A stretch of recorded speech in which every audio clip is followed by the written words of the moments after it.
Let's see who tunes in.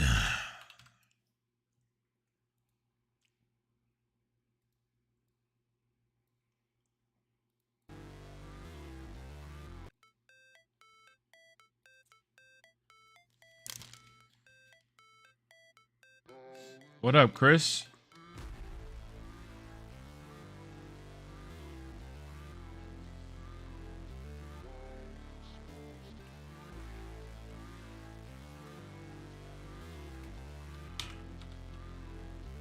How's everybody doing?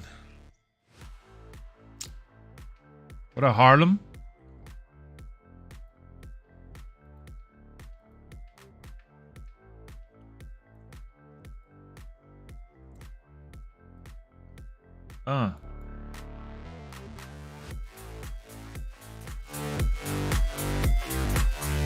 Chillin'. What up, dude?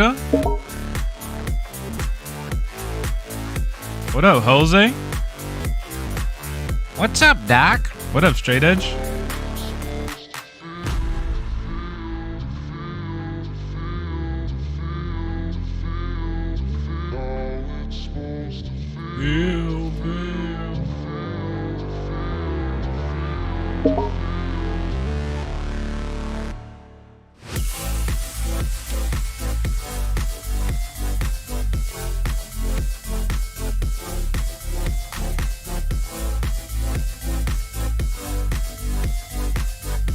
Big Meanie is back.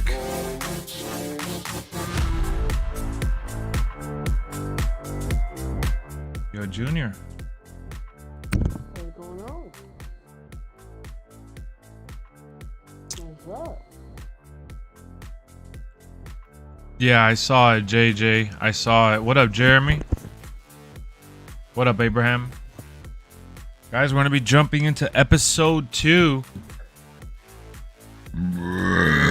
Oh my god, Godzilla has arrived. We're going to be doing episode 2 for MyRise, and I got a special guest, Junior, my nephew. Yes, Let's go. He's in the house right now. He's actually playing MyRise as well. He's already on the SmackDown brand. I restarted my campaign, but we had a fun stream last time I did it. So I said, you know what? We're going to do a little 1 hour MyRise, and then we're probably going to play something else. But episode 2 is about to start real soon. We're loading into WWE 2k22. We got a nice little 22 castle locker code. When do you want to play Fall Guys? I'm not sure. What up, Starfish? Do you think that would have happened if WWE was still PG? WWE is still PG. 22 castles the locker code. Let me put it in. I haven't gone into my faction in so long. I don't even remember what my squad looks like. But yeah. We have keep in mind, guys, we have Clash at the Castle Saturday. We have All Out Sunday. What else? Obviously, SmackDown and things like that. But I'm going to be doing the watch party, hopefully, for Clash at the Castle. Hopefully, fingers crossed. Everything is lining up to be a pay-per-view watch party day. What up, Kev? So I collected my pack there. I assume we should open it. Let's open it up. What up, Jake?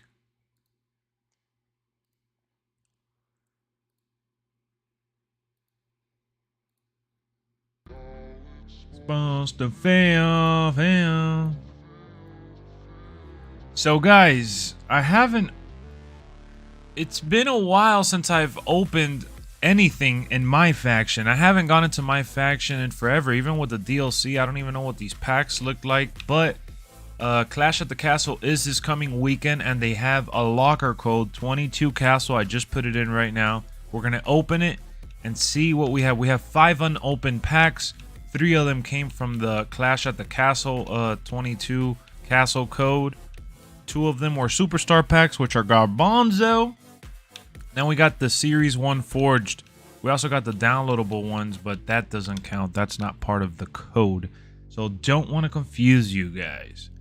But let's open it up and see if we can get a little excited if we get some new cards to add to the collection. I've been collecting since the beginning of the year, playing my faction here and there. So we actually don't have this William Regal or Dominic. So I'm happy about that for sure. Now, I'm not really excited or overhyped like, woohoo, let's go! But happy to add some more cards, especially with this Superstar Series pack. It's so hard for me to get cards that I don't already own. Like, I always get repeats. Always, always, always. At least we got Oni Lorcan, which I don't have him either. And then this pack I'm kind of excited for. I want to see if I get Drew McIntyre, right, Junior? Oh, yeah. All right, let's see. Warrior. The Scottish Warrior. All right, let's see. Let's see. Are we getting the Scottish Warrior, Drew McIntyre? What do we got, 2K? Loading in for the good old cheese. Let's do one by one. All right, we got Cesaro, which we didn't have him. The wallpaper we have. Got the Dominic Mysterio logo. And that's it. So we got Cesaro in the Forge pack. Hit me up in the comment section. What did you guys get from this pack? Again, it's been quite some time since I opened one of these, but hey, they gave me some My Faction points and some packs. I'll take it. And this is just a standard DLC pack, which I never did the video for it because I'm not gonna lie, I completely forgot this even existed. But I think it's cool that they're trying super hard to make us care for a mode that's pretty much done for the year.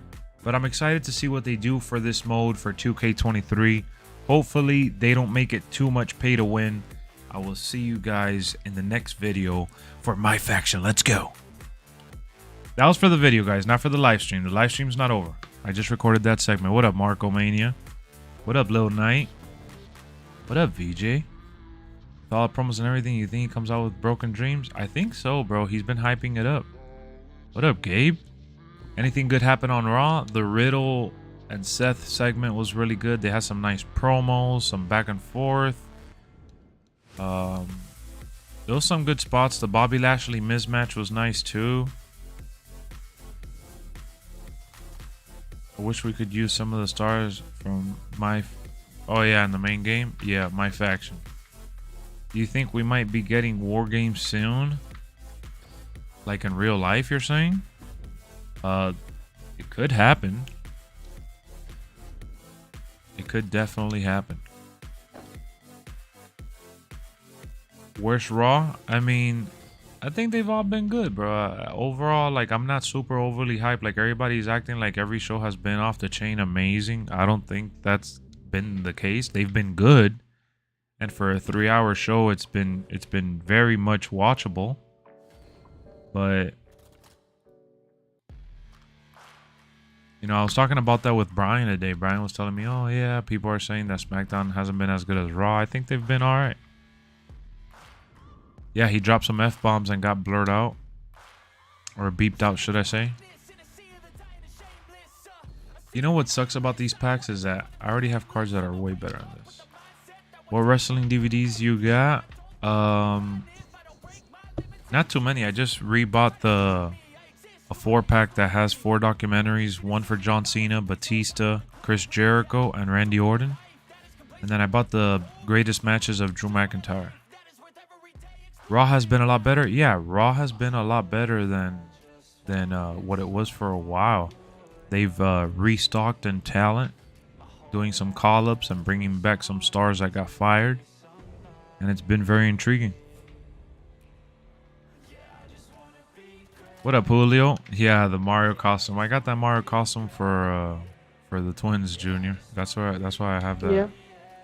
Yeah, it was for one of their birthdays. Oh.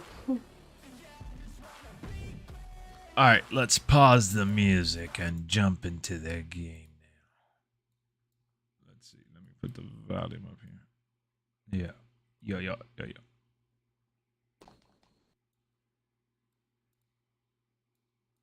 All right. So Holy. let's see what's going on in MyRise with Big Meanie. You know what's my guy's name? What? Big Meanie Mocasino. He's from Paris, France. Saw my unboxing of Fast 5. Woof. It's been a minute. Am I an Adam Cole fan? I think he's solid. One of the best WWE documentaries I've ever seen was the Rise and Fall of ECW. I like the WrestleMania one also.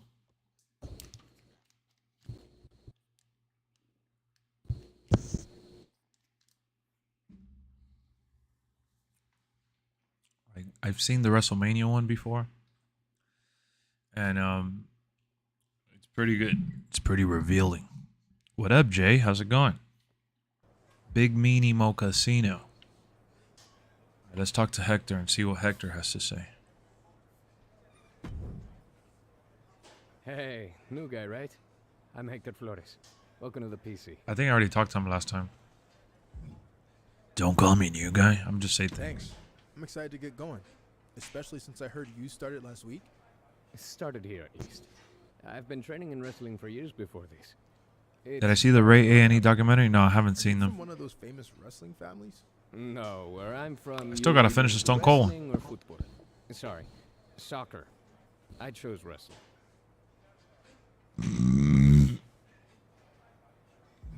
Oh, but I chose real football. I chose football. I'm going against Apollo Real Cruz. football. The kind where you can actually get hurt. I'll choose to ignore that for now. So why are you here then? I'm looking for a challenge. I don't play well with others.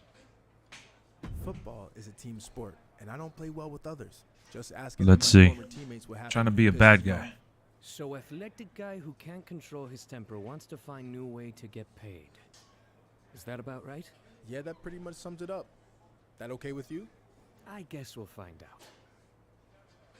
Alright, so we talked to Hector again. We did it last time. I hope the sound is good for you guys. If it's not, let me know so I could change it. I wish I could skip these because it didn't save. I already did this. It's my first day training here. Who are you? Seriously? Have you not been watching Japanese wrestling for the past 6 years? I'm Paragon J. Pierce, the biggest free agent WWE's signed since AJ Styles. Bigger, The actually. biggest free agent since AJ Styles. Yeah, okay, fool. I was busy playing football. Yeah, I saw, bro. Patrick Clark, a.k.a. Velveteen Dream. Football player, huh? Man, you guys are all He's the lost in the same. sauce. You come into our sport think it's gonna be easy, but you're in for a real wake-up call.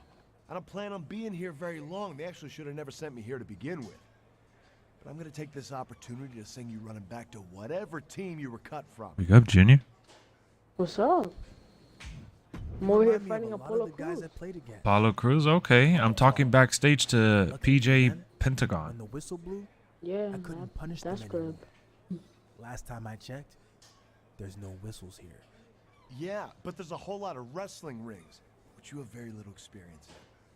Can you guys hear the game sound good or you want the game sound louder? Done with you, you're gonna be begging for a whistle. We'll see.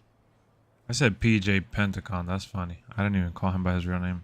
His name is like Paragon something. I heard you were starting today. Big fan. Oh. Are you a referee here or? Oh no, man. I'm training to be a wrestler.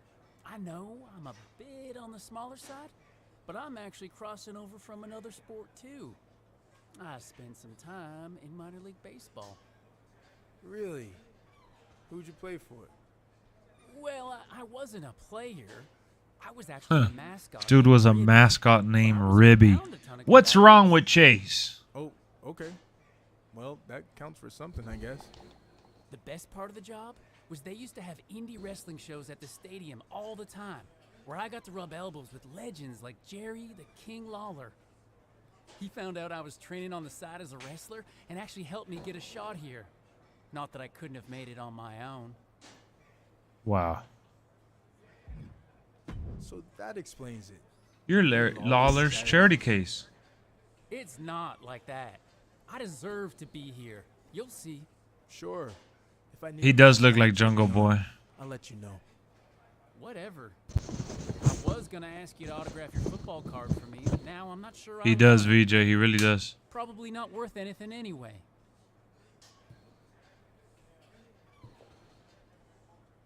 Relax. I was just giving you a hard time.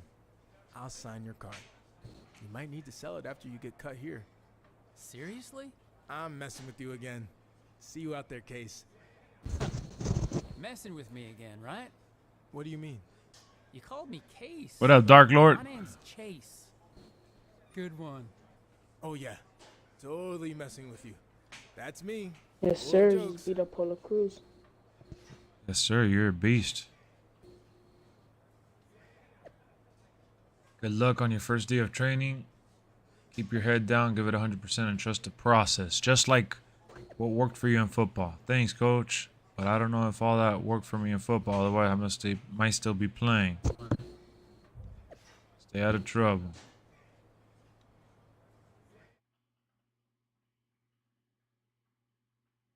The Regal Bayou is showing all out. Mine is well, I have a few in the area. Not super close, but close enough. But they're like $25. They crazy. You guy kind of looks like Bobby Fish. Yeah, I know. Last time that we were creating him, people were saying that. Because of the haircut and the little beard and shit. I hate that I can't hear them talk because I took off the... I'd like to officially Oh yeah, our we could newest hear him. recruit Let's to go. the start of his WWE journey. The rest of you've heard this speech already, so we'll try to make it quick. On our first day, Oh, he did the snap, whole I'm ladies fighting and gentlemen, Biggie in the- boys in and backstage. girls, children of all ages thing. Huh. It was awesome. We'll do the talking, Chase. I was just telling him about your cool DX intro you did. Chase! What Road Dogg was getting at is we are going to give you the foundation to succeed in WWE. What you do with it is up to you. Keep in mind, you will be judged at all times. The big man in the sky is always watching. Not that big man. There's a camera up there with a live feed that goes directly to Triple H's office in Stamford. The coaches and PC staff certainly have input, but ultimately, he'll decide when the time's right to bring the GMs from NXT, Raw, and SmackDown here so you can showcase your talents. Let's go. I'm ready for that now. Yeah, we know you think that, but it's not your call, big shot. Okay, now that all that's out of the way, we're going to start with some one-on-one matches to see where everyone's at. All right, new guy, since it's your first day, we'll let you choose who you want to face. Who should we face, chat?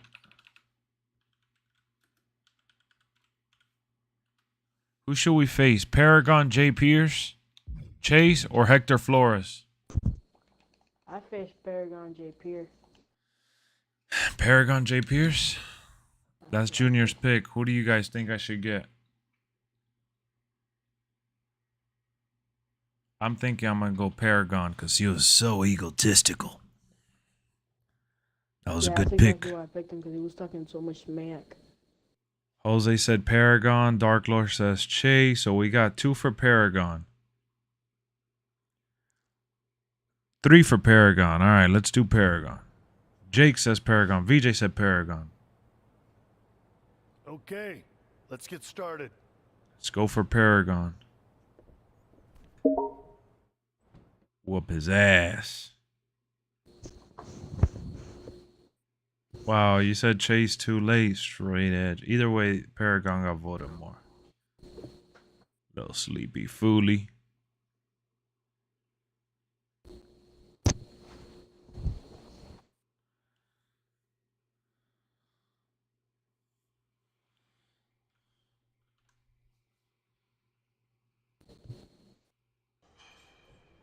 I really like that part.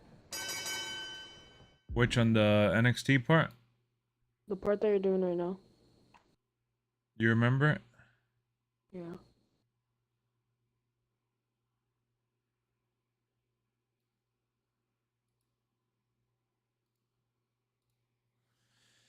Want Sasha Banks and Naomi to take back the women's tag team championship from Aaliyah and Raquel Rodriguez. That was crazy, huh? That they actually won. Wait, the outcome will dictate where your story goes. Okay, so let's get some action.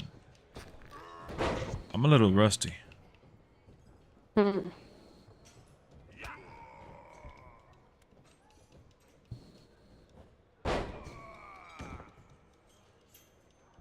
Let's see if I could get this little dub. Little dubski.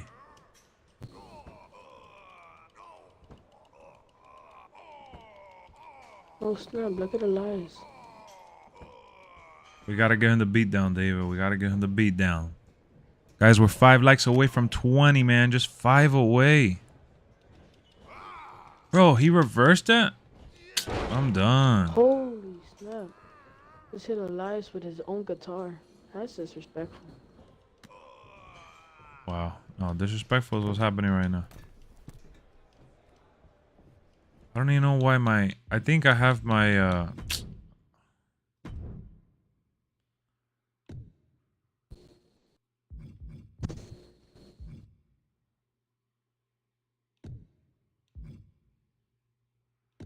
I have fatigue.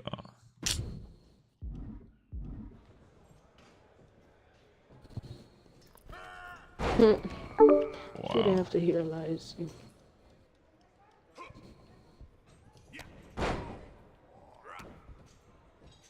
What's going on? You losing?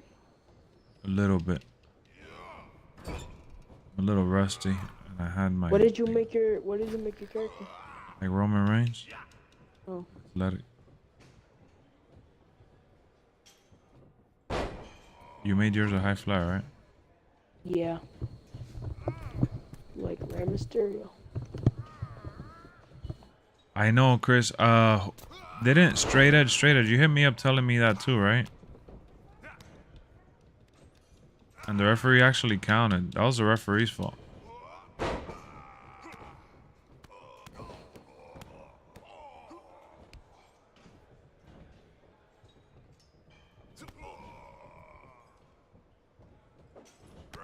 That was the referee's fault, honestly.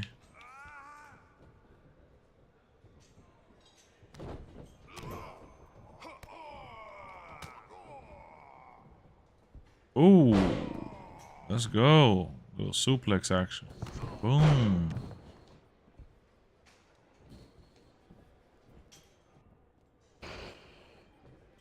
Got him. End of days. Oh, he reversed my end of days. How did he reverse that, Juji?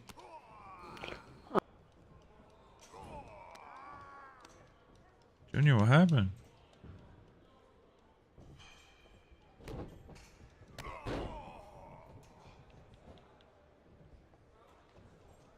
So is it confirmed that Aaliyah pinned the wrong person for real?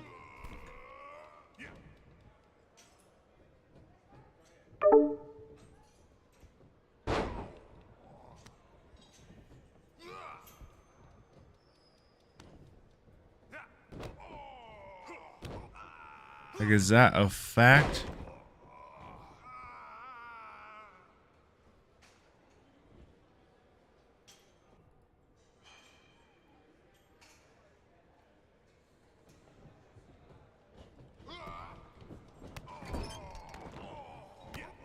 Wait, what happened, fool?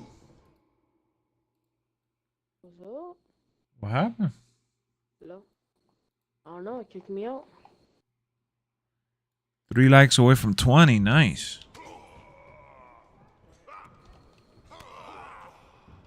I didn't reverse that. No.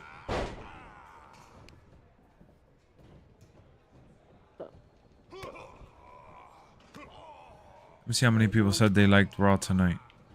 30 votes. 83% said yes. Yeah, Raw was really good. I enjoyed it a lot. I really like the Jey Uso versus Kevin Owens fight. Yeah, that one was good, huh? Oh, this right here. The suplex action and then a clothesline. That has a good story to it. Now that Sami Zayn Yep. backfired the Usos. Yep. 1, 2, 3. Oh, okay.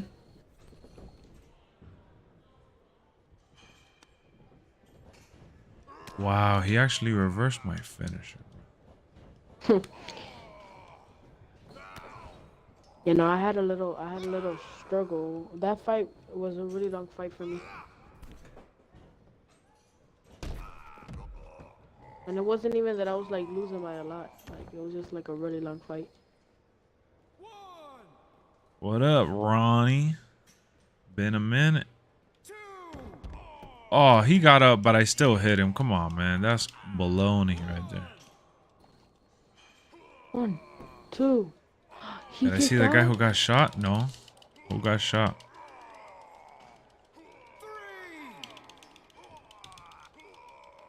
I don't even know what you're talking about.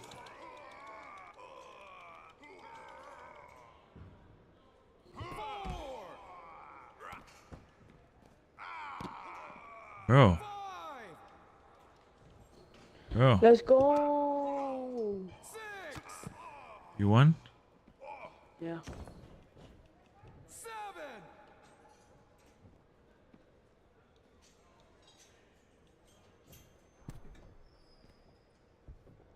Road rage.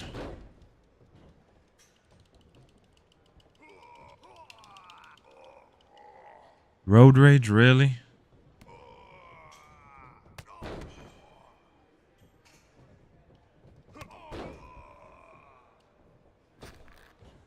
Ooh.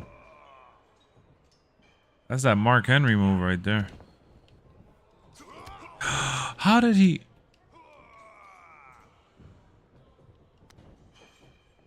Let's go, fool. Junior. There we go. There we go. Trying to win this, fool. Let's go. Let's go. Broke his face.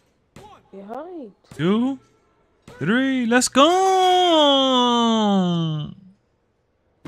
Hi, I won. Yes, sir. Let's go, man. Performance Center win. I'm a beast.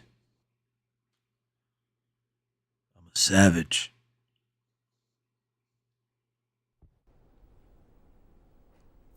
Oh, Big Meanie is a good guy. The decision you made during the storyline have changed your alignment. Thank you. See what's going on social media.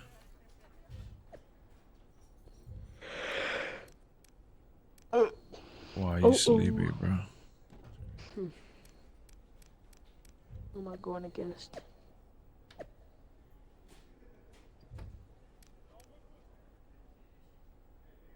Oh snap! I'm going against. Why I don't like calls? Like, it's not that I hate them or anything like that. I'm just saying that it's not that big of a deal to me. Like, I don't really care. I like to use like the official characters in the game. I don't know if you noticed, but every time I play offline, I mean online, I turn it off. Do you really think you just got everything I had? It's obvious I shouldn't be here. So I'm not going to give 100% in a training match against a nobody.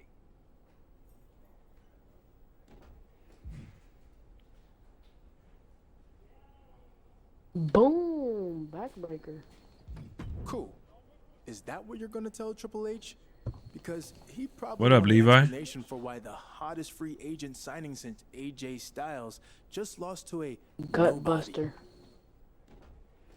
Yeah, like if it wasn't for the streams and the videos that I've done, I wouldn't have any like created character downloads, Triple H wasn't watching except for a like some match. attires. The coaches just say that to scare you rookies.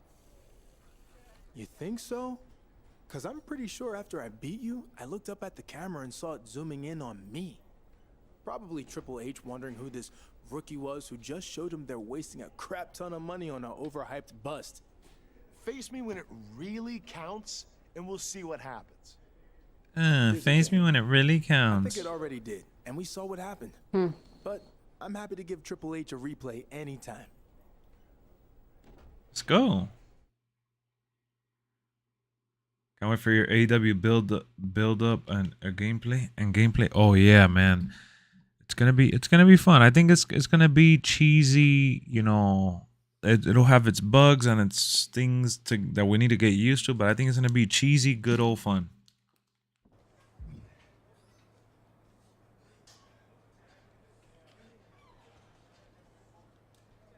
I'm not really worried about the community creations. Location. See what Road Dog says. Hey, big news. We got another member of DX coming to help Is he out for a dead? bit Oh at the my PC. goodness. Hornswoggle? No. One of the members of the best version of DX, X-Pac. Boom, Gutbuster. You know, I have to agree that the DX you were a part of was the best one. Damn straight it was. But you know who disagrees? Shawn Michaels. You guys took what they started and made it 10 times better. So I want to do a StreamYard tonight. A StreamYard of what? That's what I always say. Anyway, what if when X-Pac is here, we had a match to settle this debate? You, me, and X-Pac against Shawn, Hector, and Chase. Shawn, Hector, and Chase. All right. That sounds awesome. And if we win, I get to be an honorary member of DX? Let's not go crazy.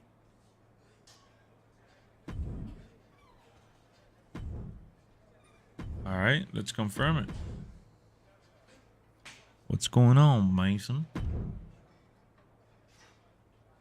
On road break. No way. Who saw Raw tonight? Me. Let's go. I'm talking about of you and I. Yeah, but what is that you're trying to do? I don't get it. I don't even use StreamYard. I don't even have StreamYard.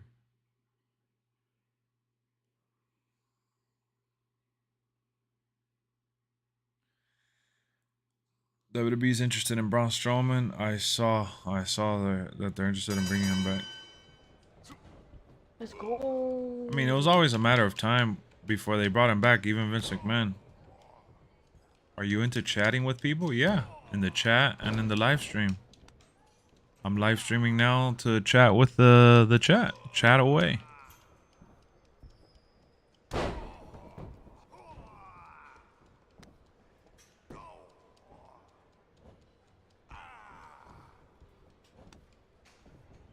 Come on, HBK.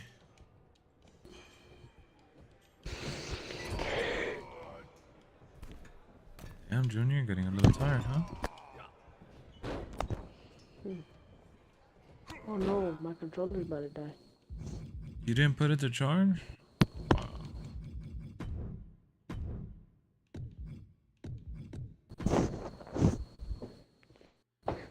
Like a video call with someone? Nah, I don't do that on here. You could join our Discord though and chat in the community.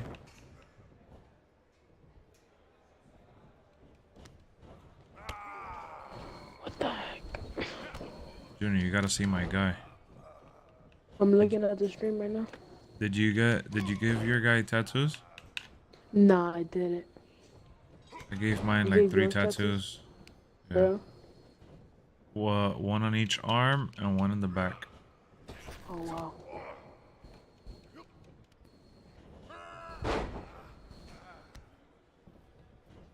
Big meanie mocasino.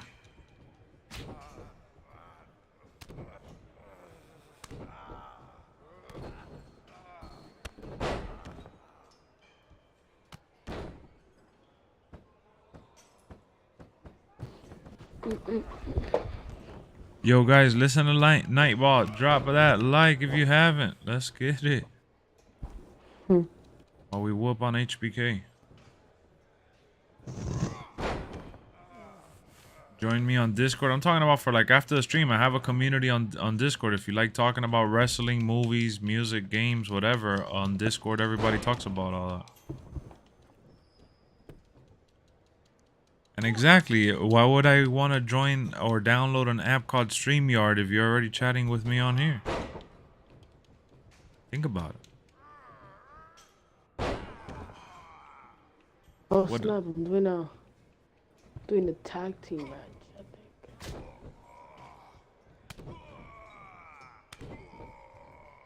Holy crap. I'm doing a battle royale with Cesaro, John Morrison, Sami Zayn, Jimmy Uso, and Big E. Yeah, that's a nice little battle royal. Holy crap. That was all 3-on-3. You're happy that Sasha Banks and Naomi signed? That was awesome.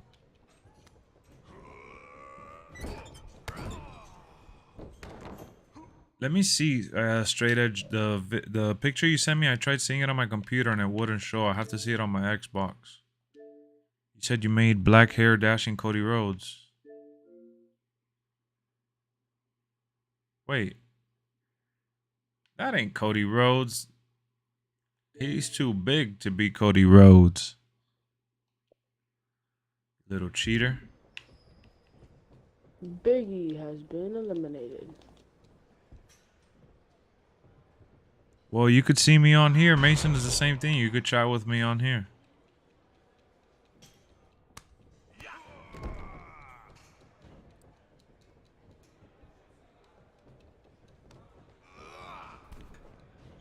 That's the best option? Okay, okay. Ooh, that's a nice move.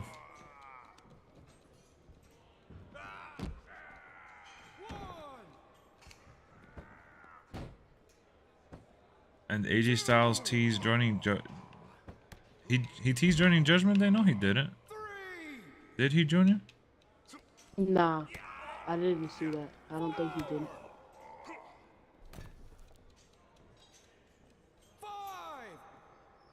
Ooh, that's a nice ass reversal.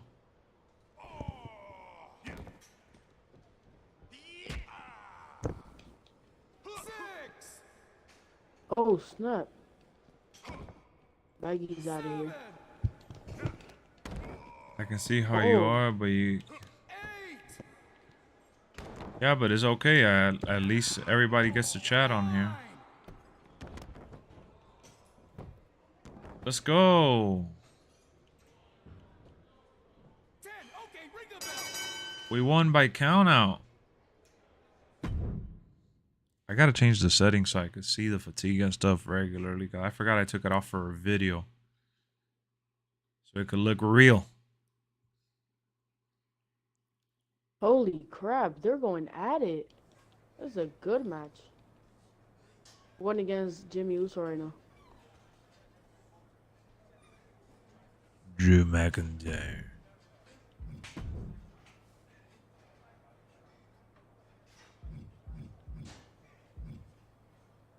Oh, snap.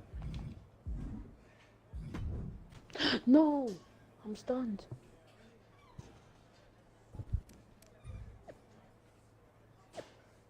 Eesh Louise.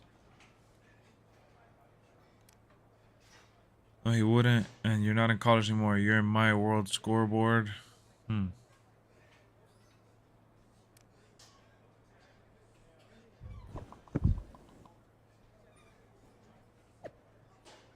Big talk from someone who's on the freshman team of WWE. How about I come down there and face you?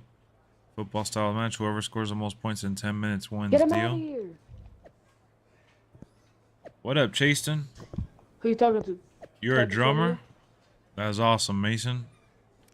You're in a band? Yeah, I'm talking to Titus O'Neil. Yeah.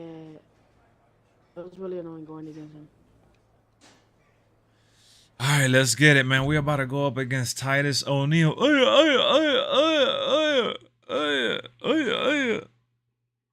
are you going up against right now, Junior?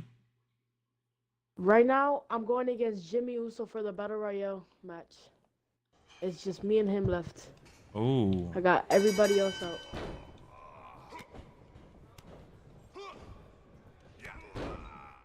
Oh. No way, I reversed that, right?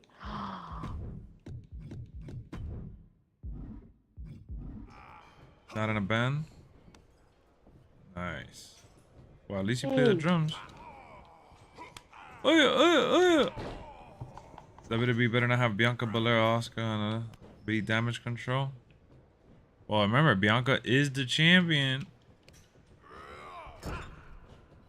Did you guys? That's it. He Did you guys like the main event for Raw tonight? Yes, sir. I won. Yes, sir. You're a beast. I won the Battle Royale match. Boom. Little neck breaker action.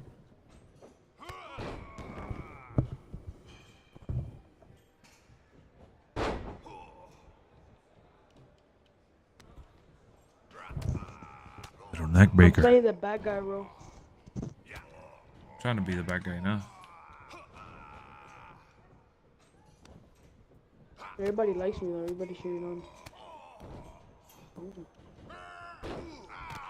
Ooh.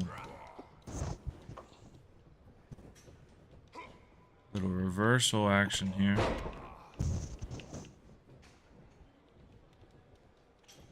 Who has the most pinfalls right now? Have I seen the... No, nobody. Have you seen the Waterboy movie? Yeah, I've seen it a long time ago. It's been a while.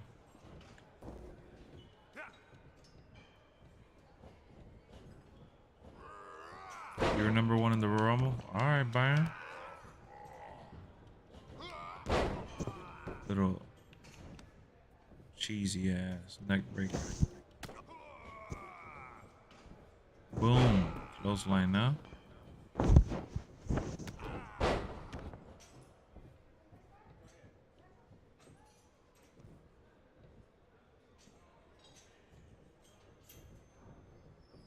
Alright. Get up, big boy. You're 32 years old? Nice, bro. Let's see if I can get a pin. You can pin me. Oh. Tell me you did not just say that. What's up, fool? What's up, dude? Sounds a little better. Little Dicky. What band is your favorite? Right now, I don't really have like a favorite, but if I had to like pick one regular that I like, Imagine Dragons. Imagine dragging these nuts across your face. Wow. Junior, don't laugh. Wow.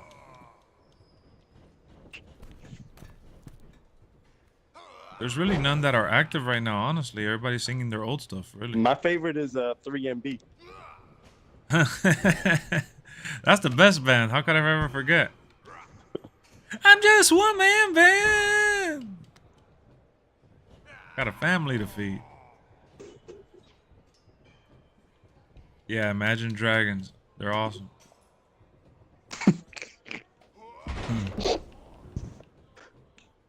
I feel it in my bones. No, I think Welcome to a new age. They're To gonna a new age. Welcome to a new age. To a new age. Yeah, man. Close that. English on me.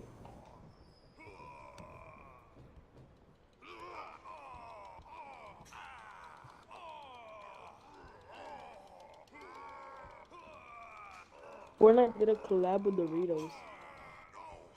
You did a collab with Doritos? Yeah. Do I have a girlfriend? Yeah, I have a wife.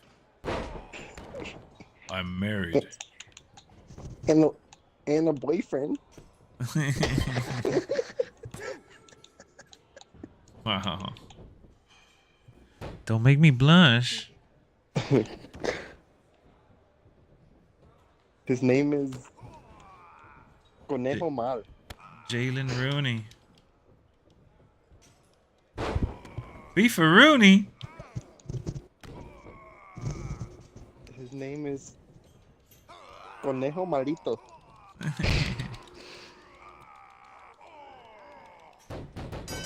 I just made him tap out.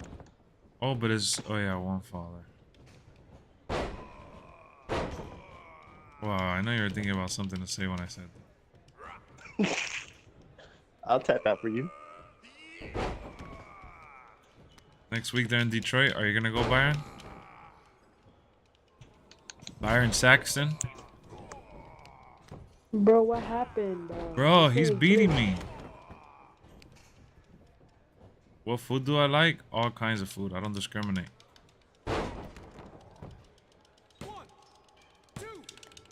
Oh my God, he almost got the 3.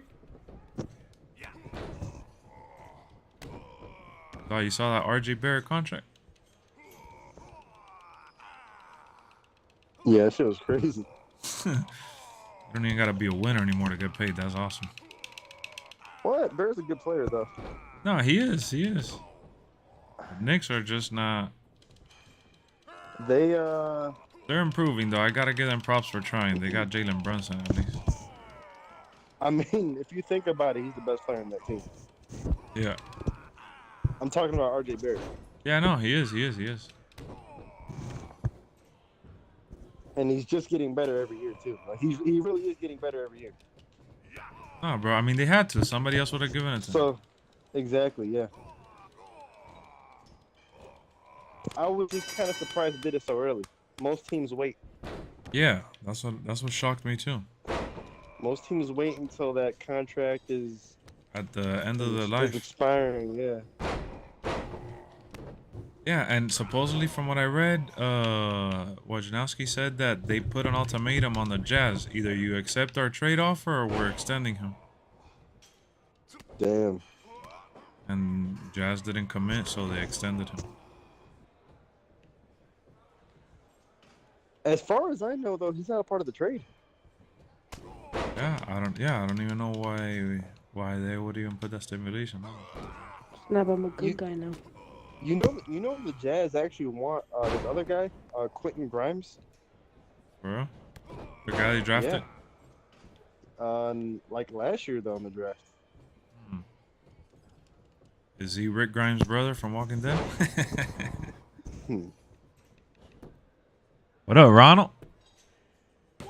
Rob will be in your hometown, San Jose. Are you gonna go, Chris? Clash at the Castle construction started. Guy going to ask for your social next? Straight edge, come on, don't be mean, bro. He's just asking me random questions. That's what I'm here for, to answer as many as I can. You eat sun chips? Sun chips are good. They're actually one of the healthier options, you know. It's still junk food, but between all the garbage junk food there is, that's one of the better options, honestly. And they're tasty too. They're not bad at all. You're not you when you're hungry. Snickers.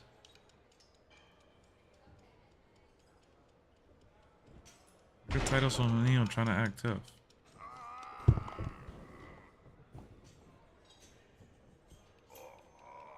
Do you like? Oh, you're a fan of Bailey's new group, then, huh, Chris?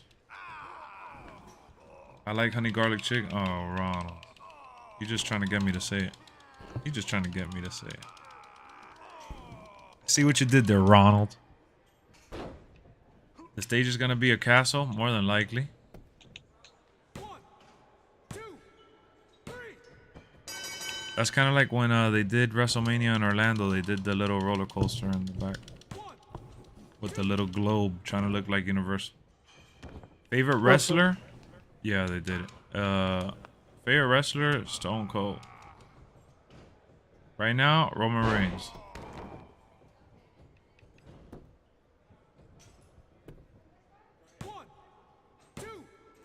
Three, let's go. I got 5 pins on this dude. I'm pretty sure it was like 4 to like 5 as well. For me. I won against him.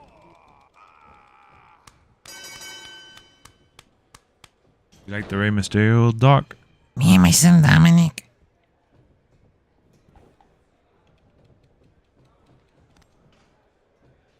I gotta check what difficulty I have this on, honestly. I think I put my stuff on Legend. Because you're a legend, that's why. The game is easy. I whooped his ass. Let's go. Yeah, I'm gonna check it out because I just cleared his ass 6-0. My favorite wrestler are Bailey, Dakota Kai, and Io Sky. Oh, you're talking about the whole new group. Will you invite me to join you in wrestling video game? Well, right now I'm playing MyRise. Maybe in another stream when we play online, you could join us. But I'm going to play MyRise for a little bit more, and then I'm going to play probably something else. My nephew, so.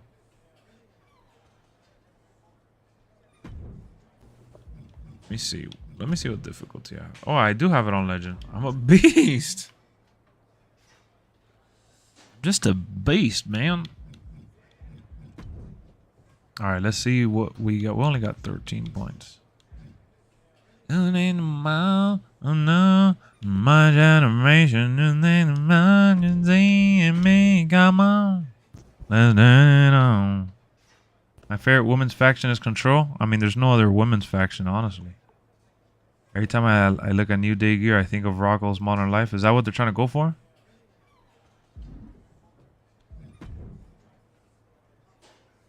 Another...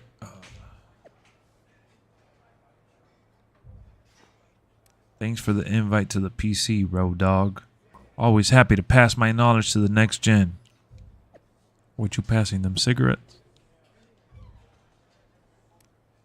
Headed back to my old stomping grounds. Alright, Alexa Bless, the goddess. I'll hang with you. Headed back to the old stomping grounds. Let's see if any of these rookies at the PC can hang with the goddess. I'll hang with you. In the ring, nothing personal unless ... Not interested in anything outside of the ring. WWE Oscar will be at the PC too, and I need a partner to take her on in a mixed tag. You want to step up to the plate? I'll do it. Mandy Rose's been a champ for a long time. Yeah, she's been for like what, a year or some shit like that?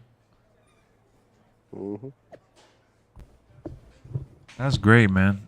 Kind of restructure. You know what's crazy though is that when this game dropped, the roster was outdated, and now Triple H is making the roster more updated. Yeah, by bringing them back. Yeah, like he's bringing everybody back from the game.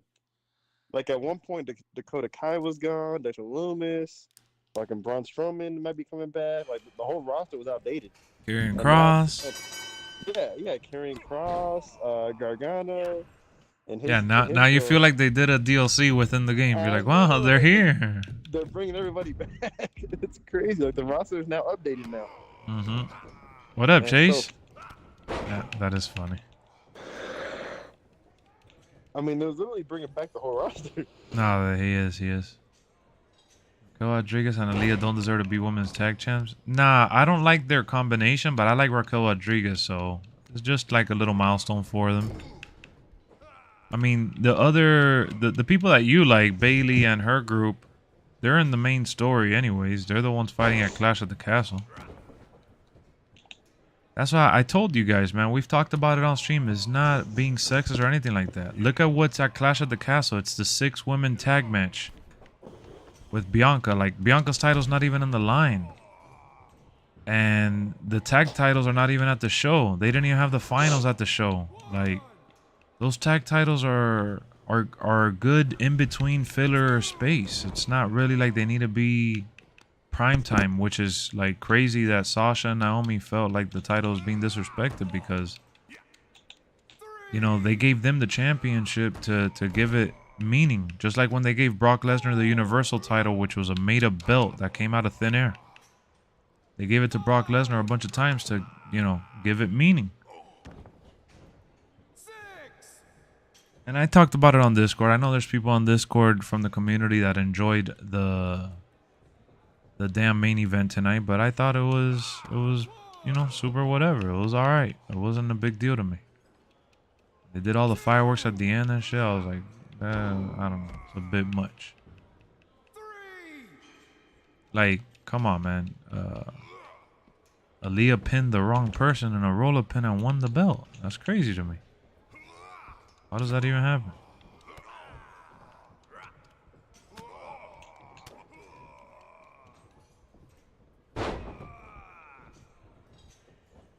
Daniel Bryan wooden belt was ugly. Yeah, but it was just funny. It fit the gimmick, you know? Nah, that shit was pretty cool. I liked it. Yeah.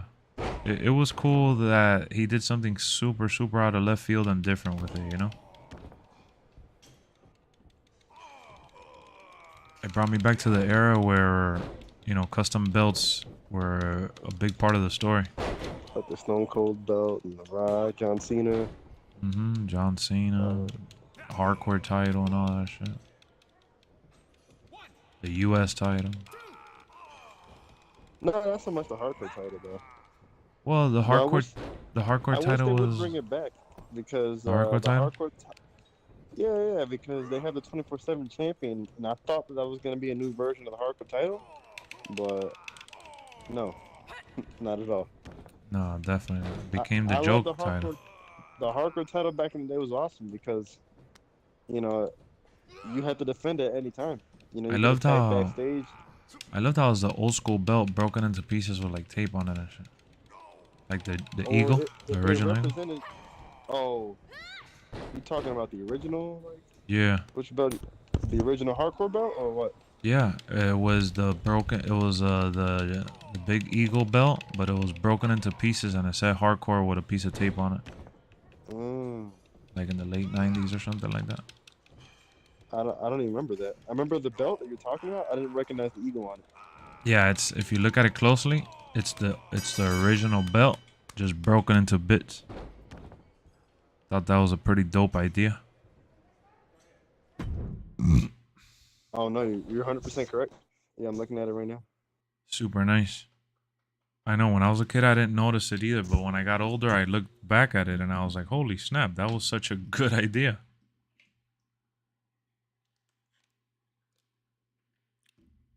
It was basically like the heavyweight title, just broken up. Yeah, you're right. Now I'm looking at it. Cena's became a legit belt for a few years. Yeah, that was... I didn't think that anyone besides him should have had that. That shit was...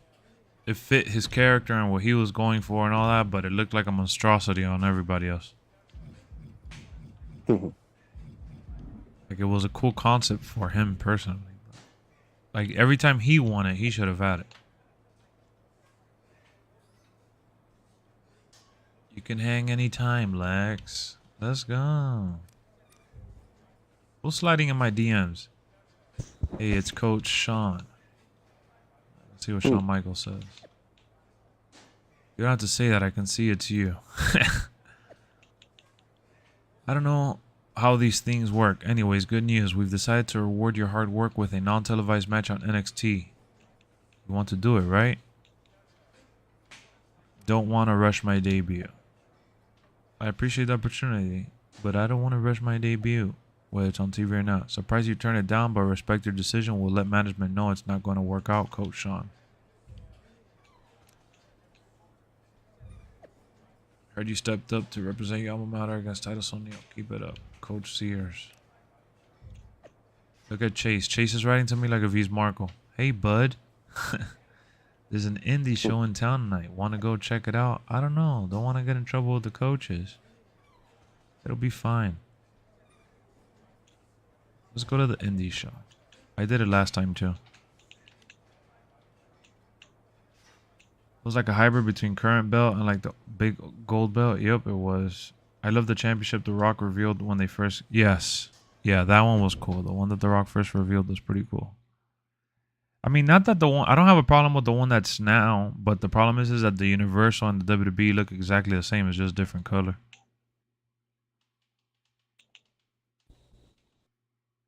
You get what I mean? So that's really the big thing here. That it's like everything is the same. Like back then they didn't have it like that. It all looked different. I'm Baron Blade. Whatever you've heard about me, don't believe it. Unless it was good, then it's totally legit. So you two ready for the big show tonight?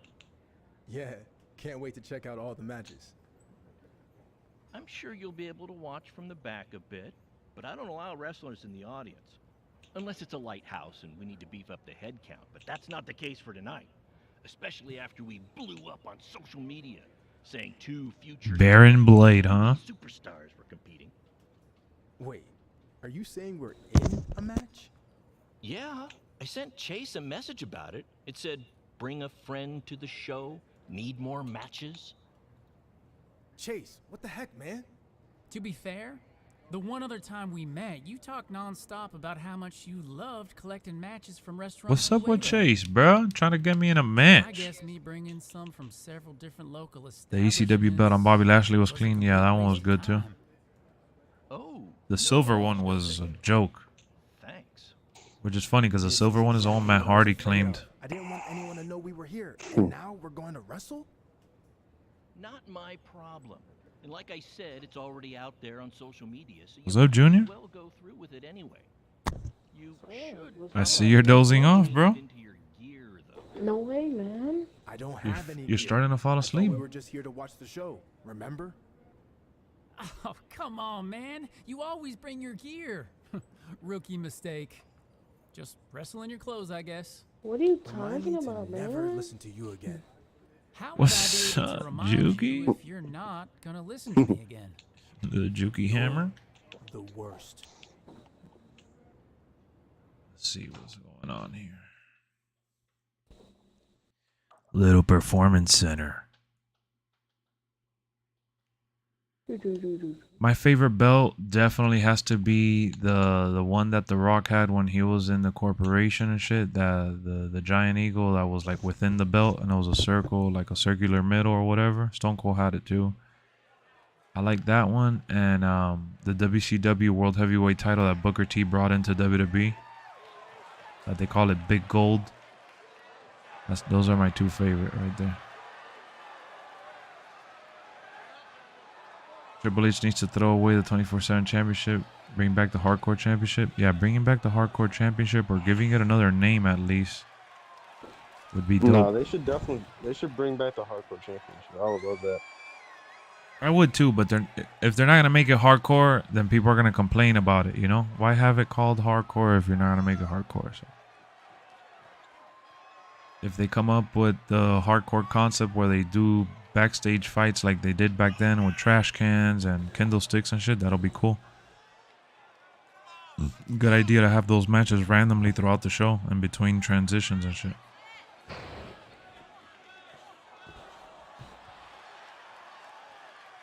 But I'm not. They don't have the. I feel like they don't have the roster for that anymore. No, they definitely don't. But that's all I was about to say. That the 24/7 title, yeah, it was a joke. But R-Truth, when he had it, that show was always awesome to me. What up, Mars? R-Truth was the only one that I kind of took serious with that, even though he made it a joke and shit because of all the other people chasing him. It just got out of line when the women started winning it from the guys. Mm-hmm. When is the best time to buy WrestleMania ticket lower bowl? As soon as you can. Supposedly it's close to selling out, and I looked into it. The prices are pretty annoying, so you're going to want to buy into it as soon as you can before people buy it and resell it for more.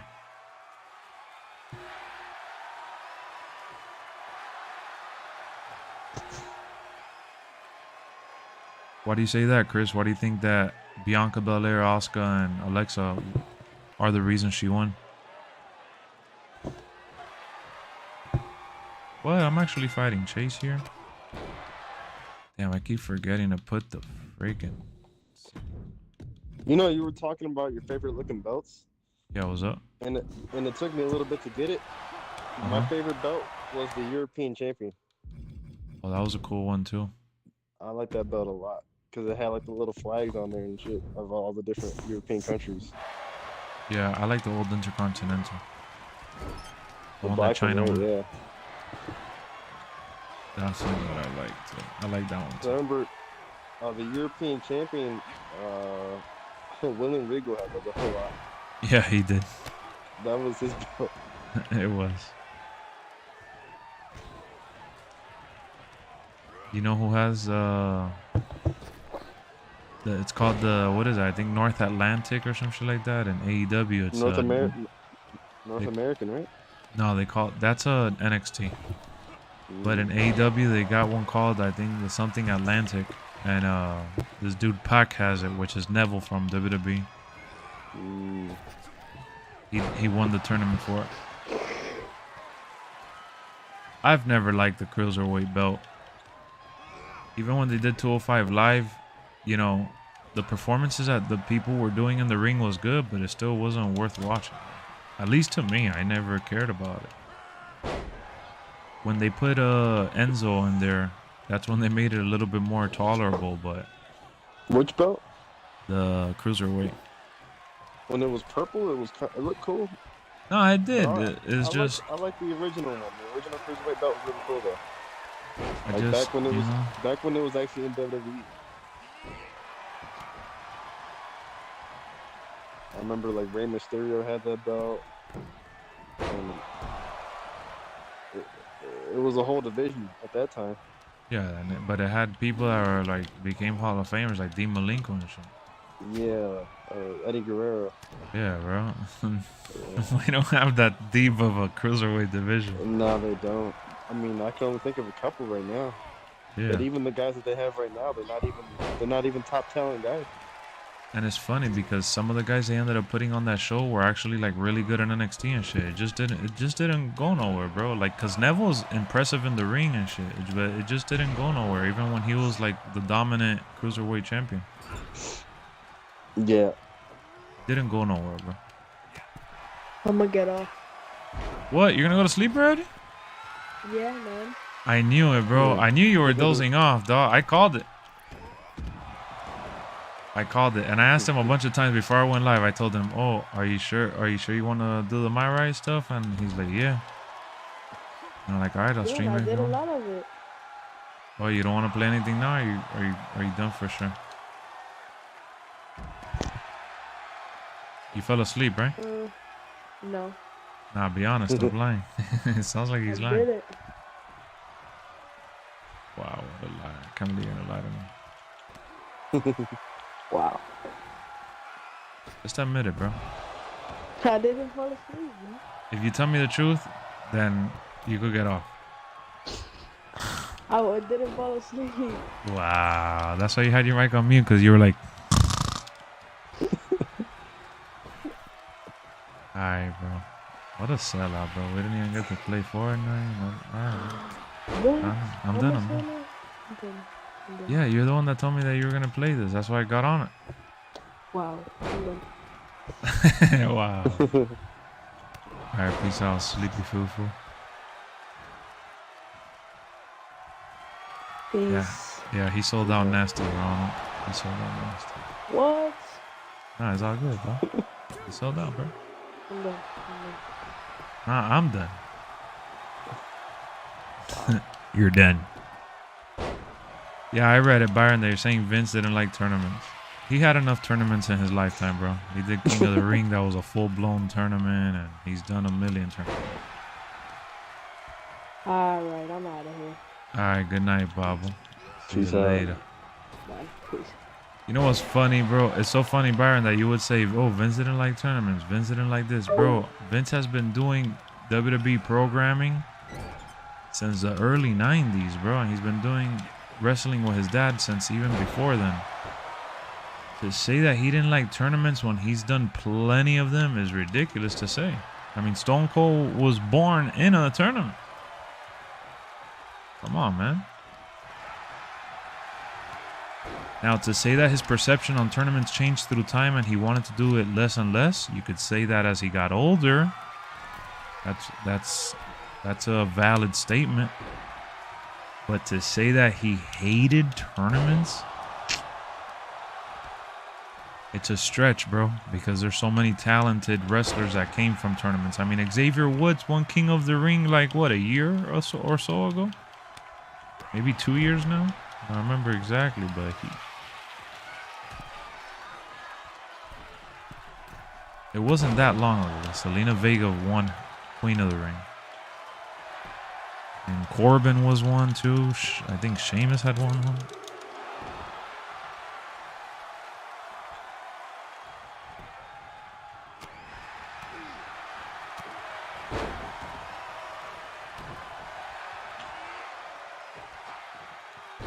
So like, yeah, it's funny to hear that shit. Oh, Vince doesn't like little people. Oh, well, Rey Mysterio came in at #1 and won the championship belt. Now, did he favor little guys? No.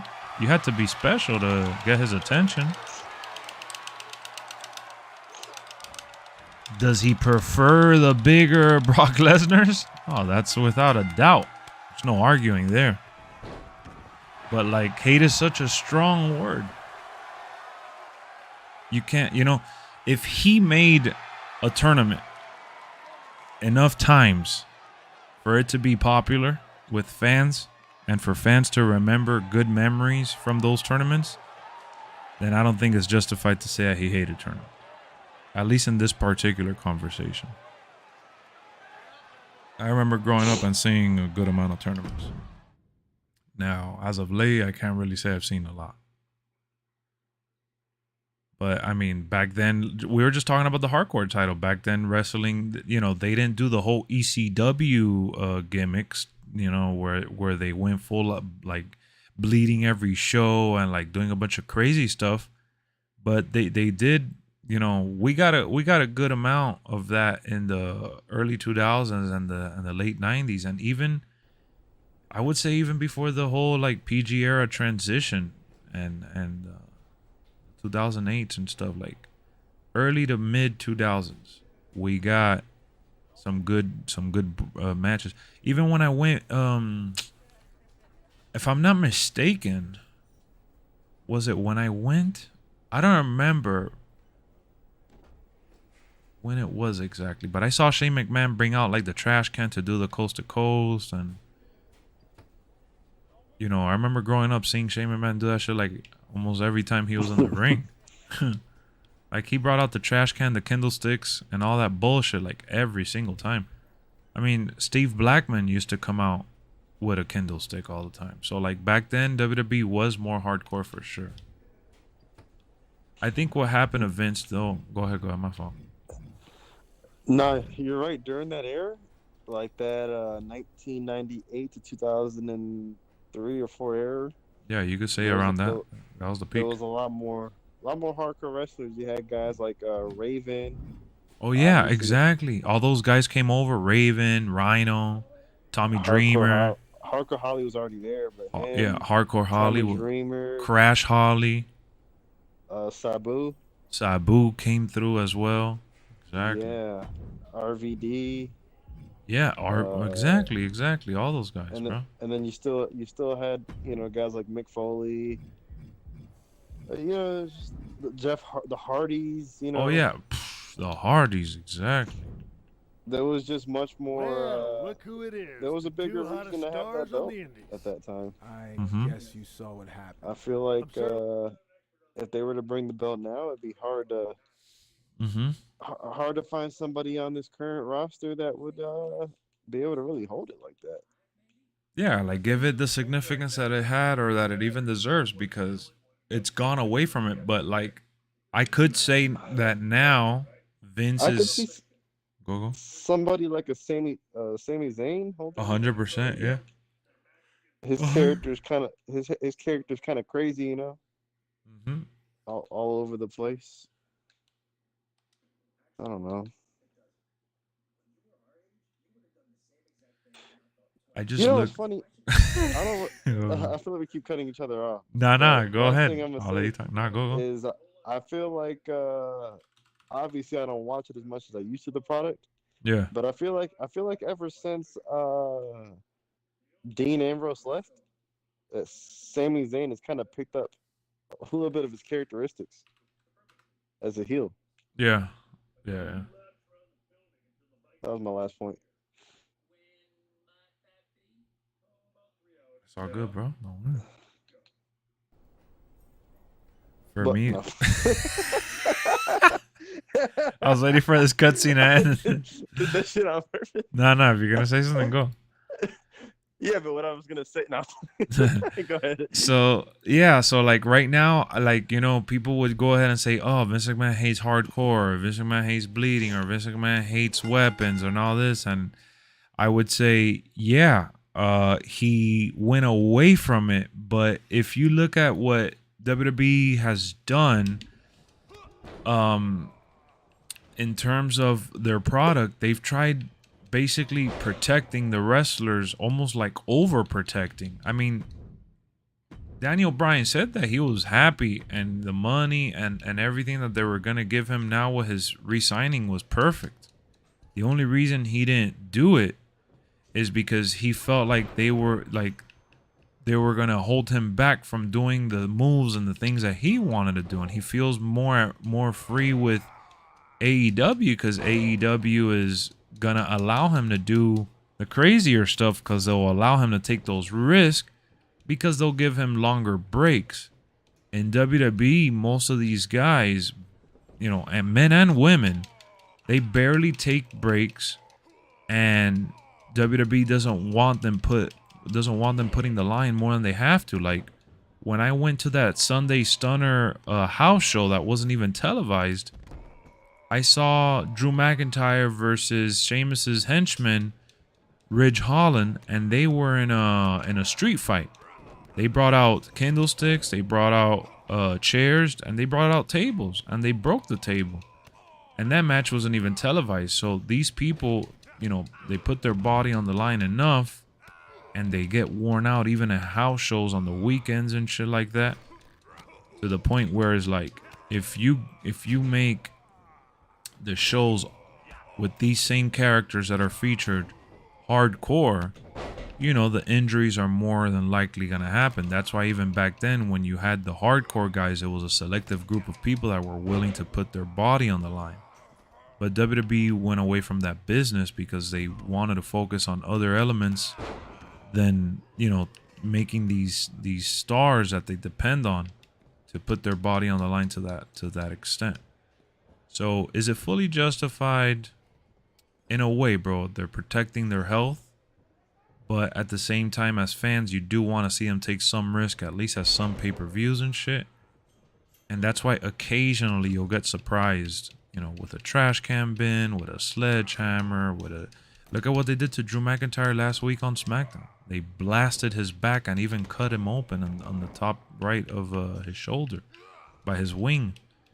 And you know, that was something that was more frequently seen back then. So, you know, times are different, bro. Times are different. Unfortunately, a lot of the newer fans, if they want to see blood like every week, AEW has been offering that for quite a while, because that's how they give you that alternative feel with their product. And it's cool, but to me at least, like, when I see Dean Ambrose bleed every time like he's Ric Flair, like in a pool of blood, it kind of loses that element of surprise.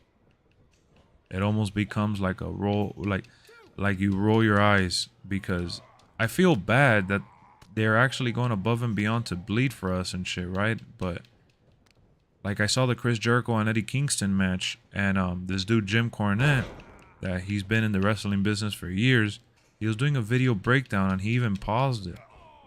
And he's pointing out all the errors. And Chris Jericho, who's been in the business for so many years and is so great, was making so many dumb mistakes. And the production team was making so many dumb mistakes. Like, you could legit see Chris Jericho reach for the blade to cut himself. You could see, there was another match, Jon Moxley. You could see him reach for the blade to cut his ear to bleed because Chris Jericho supposedly pulled one of his earrings out. So it's like, when you see the production team and the wrestlers, you know, make those mistakes, it loses the magic. The whole point of a magic trick is to buy into the illusion. That's what a magician's job is. The whole point of a wrestler is to make you believe in that character and in that moment. You know, it's a soap opera. So you want to believe in what you're watching. We all know it's scripted. We all know it's coordinated.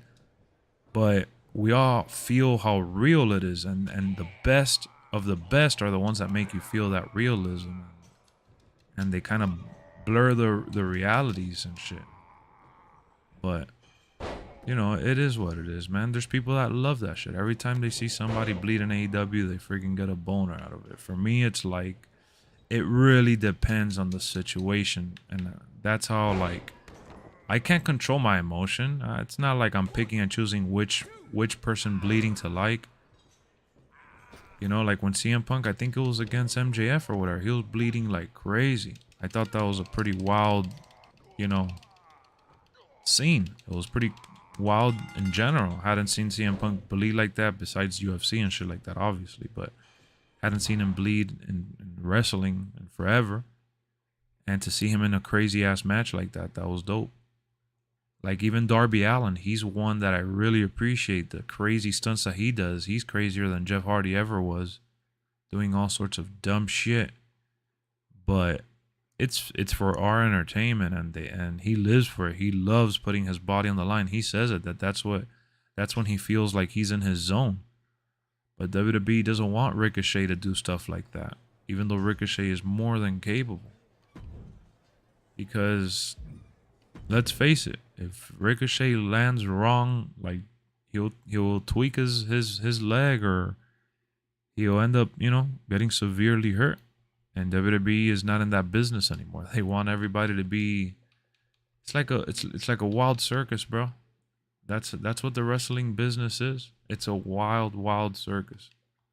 They want to go from town to town, and they want to try to like milk everyone pretty much.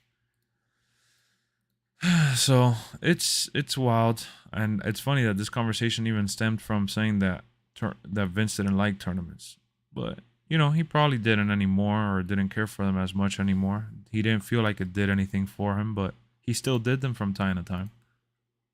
You know, I can't say that he completely despised it. Dean Ambrose is blood proud. The hell does that even mean?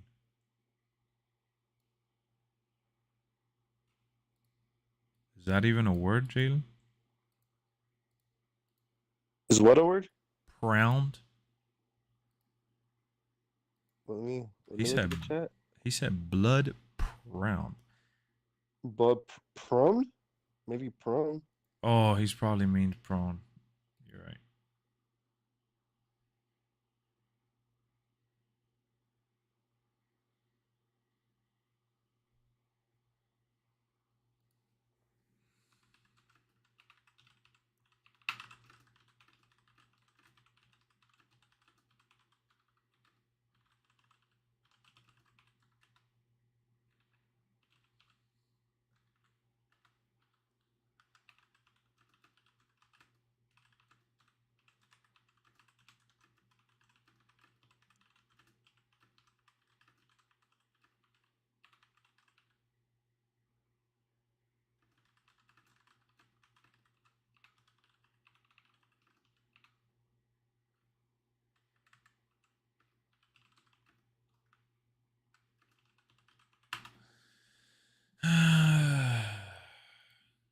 So who's in the chat right now? Who's awake in the chat? It's where you bleed all the time. All right, so yeah, you mean prone. Any memories from Movie Stop? What up, Marco? Movie Stop. What can I tell you, bro? I miss Blockbuster like crazy and Hollywood Videos like crazy. I used to go there all the time. But that was when I was literally a kid that my parents would drive me there and all that. Great memories. I've talked about that a bunch of times on here, and we'll talk about it down the road. But you're talking about Movie Stop. When I first found out about Movie Stop, I was already in high school. I've always been collecting movies. When I was a kid, my parents used to collect VHS for us. When I got older and I got into DVDs early on when it first started, I got into getting DVDs. And point is, Movie Stop came around. I had never ever in my life experienced anything like Movie Stop. And when I saw that it was pretty much GameStop but movies, I was like, oh my goodness. I stopped buying stuff at like Best Buy, and I would rarely go to Walmart to begin with. So I would, whenever there was a movie I hated, like I would blind buy certain movies, and I would wait for them to do like a bonus. Like I had the membership with them. So I would wait for them to do like a bonus for like a new release, like trade in 2, get this much off, or trade this, get an extra percentage. So I loved Movie Stop because it gave me the option to get rid of movies that I hated on the spot within a reasonable time for a reasonable price, and I would be able to get something else. And let's say that, I'll put an example. I buy a movie for like $20, right? And I'm like, damn, I thought I was gonna like it, and I end up hating it so bad. I would end up going to Movie Stop and trading it in, and instead of getting 20, like close to $20, obviously you're not gonna get the 20. I will get maybe closer to like around the $10 range. Maybe with a boost, I'll get like $11. I don't know. Just for argument's sake, if I ended up trading it in and there was no new release coming out that week, I would literally scavenge through the store and I would look for another deal so I could maximize my dollar. So I would end up finding little gems. I'll end up, you know, switching that one movie I traded in, and I would buy 2 used movies in return. And since Movie Stop guaranteed that the movie would work or they would swap it, you know, it was great. I was always getting good quality movies in return. And that was with DVDs. And then when Blu-ray came out and Blu-ray started, you know, picking up steam, I regret it because I must have had like 400 or 500 DVDs at that point. And mind you, I was a kid and I was still in early high school years and I was transitioning into that. So I had been collecting for many years. And when I traded in my shit, it broke my heart, but like I wanted to jump on the Blu-ray train early while my DVDs still had value. Because I didn't want the same thing that happened to VHS to happen to me with DVD, where VHS lost complete value, and it was irrelevant. So I ended up trading in for DVDs, my DVDs for Blu-rays, and I was able to take advantage of all that thanks to Movie Stop. So I miss Movie Stop dearly.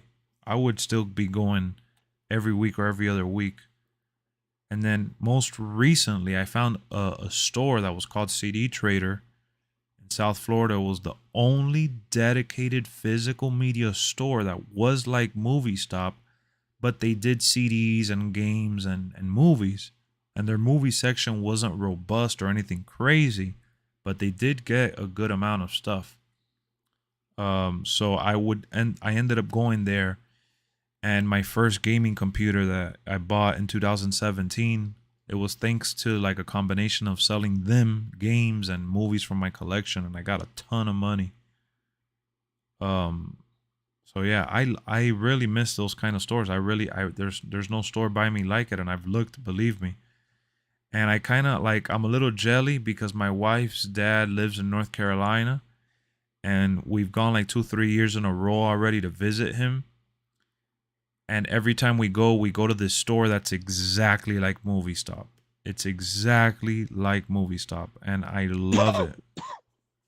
I love it. I love it. I love it. I walk in there and I spend so long just looking around, and it's the same concept. They do trade-ins, but I don't take my movies, obviously, because I'm not going to travel across states with movies, and unless I'm buying them, that is. But yeah, I miss that shit, bro. That's something in my life that like I haven't been able to recapture. That like the closest thing that I could say that gives me that feeling is when we've gone to thrift stores and I've managed to find some Blu-rays there, and I'll find DVDs for movies that I don't really care to own on Blu-ray, and I just want to have it for my collection on the bookshelf, so I'll buy them for like $1 or $1.50.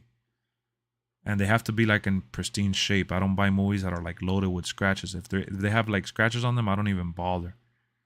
But that's probably and I haven't even done that in months. I haven't gone to a thrift store in months, honestly.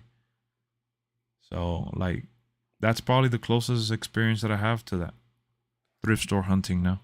And I don't even buy like clothes or anything there. I find buying clothes there, like, unless it's like a blazer, like a suit blazer or something random like that, I don't buy clothes there. So like, I'll maybe buy like something for the house or like a movie, but typically a movie, like 8 out of 10 times I end up walking out with like at least a couple movies because they're $1. What up, Attires? Movie Stop or Blockbuster all time? So the thing is that Movie Stop for me, it was, like I said, high school. So it was like, that was like the hitting puberty and growing into an adult stage. And it was something that I had for myself personally, like like that I was growing into that hobby by myself. Like I had a friend that would collect with me, so I would do those trips with a friend of mine that was my best friend. And I was friends with the people at the Movie Stop store, so that experience was real personal and real cool. I would talk in with the people there, like if they were my buddies and shit. Hey, what's going on? Any new movies? Anything you heard? What deals y'all got coming? Like, I would always get the heads up because they saw that I would go in there so frequently, so I really loved that. But for me, I gotta go with Blockbuster because it was around in my life a lot longer. It was from when I was a kid to like my mid-teen years, you know? And the memories that I have at Blockbuster with my parents alone is extremely precious to me. So it was like like Friday came around, my dad got out of work. He would pick us up, you know, our family, like me and my brothers or my mom and stuff, and we would go to Blockbuster and literally rent like a pile of movies. Or even if my mom wouldn't go, like my dad would just take, you know, the kids, the brothers and shit. Me and my younger brother would go and we'll pick out like a game, and my dad would get home with like a stack of movies, and we would watch it through the weekend.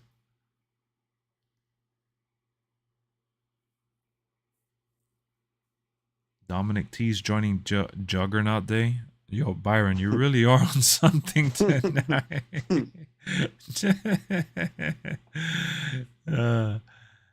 Vince did not like GMS. I don't even know what GMS is, bro. Oh, shit. Funny how Moxley's in a group with 3 guys that like and love WWE. Oh, yeah, Cesaro, Daniel Bryan. Oh, Bryan Danielson. Well, I don't know about Yuta. Yuta was never in WWE. Do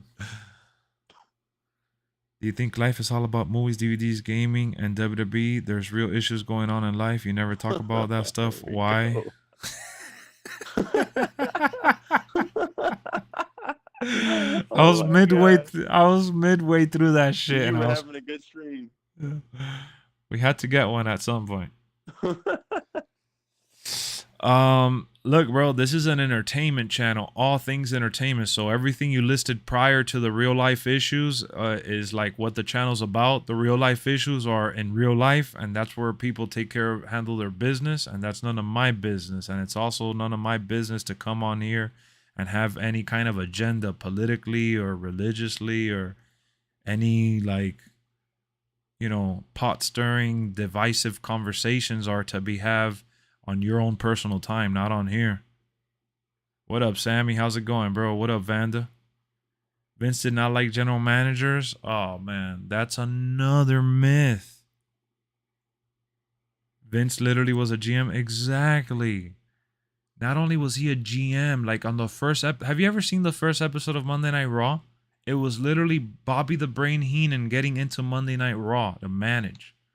Doing good. That's what's up, Sammy. That's what's up. Who's that on your profile picture? Seth Rollins? I know, but I would like if you talk about politics and other etc. Nah, man, you're not gonna get that kind of content on here. I'm so sorry. You're gonna have to find someone else for that. You're gonna have to watch your local news station. Yeah. You know that's what the news channel's for, bro. You turn on the news channel, and I guarantee you that within 5 minutes you will feel depressed. Like, it shouldn't even be called the news station anymore. That shit is literally like the depression station. You turn that shit on and it's like, a burning building falls on a family of 5 and they went in to rescue the dog and it all collapsed on them. And the war on terror continues and 10 dead in a helicopter crash. And it's like one after another. And I'm like, oh, wait, when is like the good news coming? And it like never gets here. And it's like 5 o'clock, and it's like the death hour, bro. And 5 o'clock today, we're here to report that there was a bombing. And I'm like, bro, like my dad would sometimes put that shit in, and I'll be like, bro. He's like, oh, I want to know what's going on in the world. I'm like, yeah, pull up an article on your phone, like whenever you feel like it. You don't have to sit here and see like, you know, these disasters one after another. Look at him. Real life crimes happen and movies contain crime, so why don't you talk about that? Movies do not contain crime. Movies are for entertainment and a pastime, and I'm not going to entertain the conversation.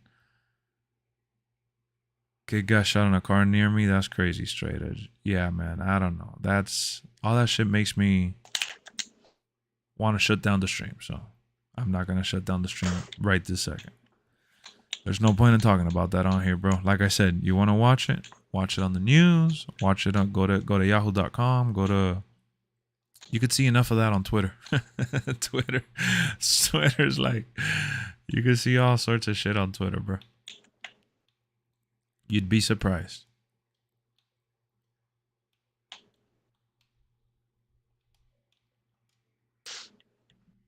Also, it's telling me you're never seen a detective movie showcasing crime, bro, because people like it's like a fantasy, you know, it's or it's based on a true story and it's bringing awareness to something that might have happened, but at the end of the day, the end goal is to entertain. and it could be a thought-provoking movie and stuff. It's all on whatever you like. Just because movies have crime in it doesn't mean that it's containing. And movies contain crime. Oh, I get you. I get what he's saying. I thought he meant containing, like holding it back. He's talking about containing like that it has it.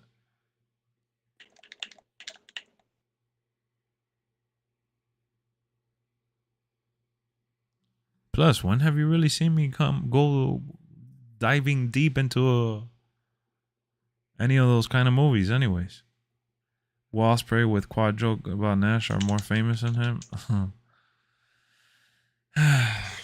Man, yeah, Will Ospreay. Yeah, but you know, the conversation was actually started by a random I was gonna say wrestling, a random wrestling Twitter account. It wasn't even Will Ospreay that was trying to argue. It was just Kevin Nash that replied, like, because that website was talking about like Kurt Angle and a bunch of legends and shit, like Kurt Angle, John Cena, and I forgot who else they mentioned.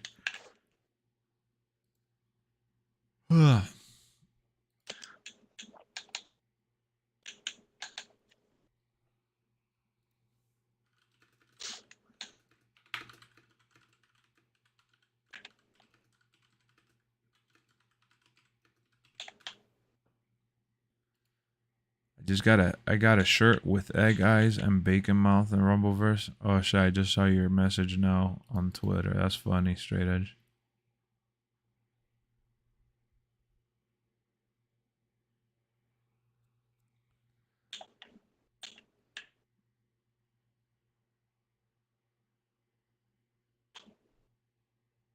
That's funny. Matt Riddle has his first name back. They put it on the roster page. Now he's not Riddle. He's not just Riddle anymore. That's nice.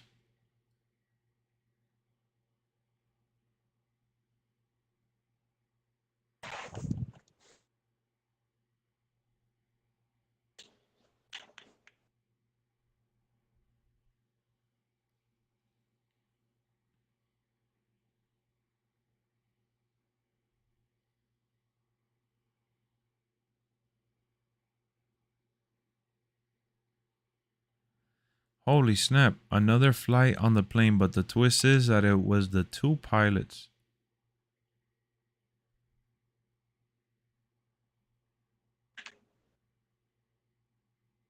Did you see the highlights of KSI fighting those two dudes that one night?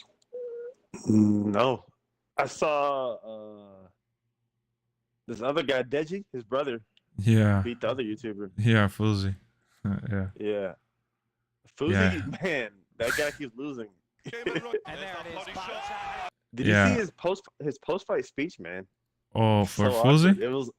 It was just like I don't know, almost like Anthony Joshua in a way. He got hit in the head too many times, so he went off. He was deflecting everything. He's like, yeah, I might not be a winner at this fight, but I'm a winner in life. Like, basically. Yeah, because you gotta know, like, I know his story because it comes out my recommended sometimes, like randomly, because I used to watch somebody that was friends with him. I used to watch a lot of his videos when I was basically getting out of high school, and I liked him. I liked him for a moment, but he has a lot of issues. No, he nothing does. Wrong with that. Nothing wrong with that, but it's a little. It's been very annoying. public. It's been very public too. The way that he displays himself, you know, the way that he comes off despite his issues can be very I don't know how to explain it. He's not very humble about it sometimes. No, I know what you're talking about, bro. Like this dude, I saw one time a vlog of him when he was talking about how humble he was and how good he was, and it was literally him showcasing a brand new 0-mile car that he just brought out the dealer, and he was trying to act like he was poor. You get me? Yeah.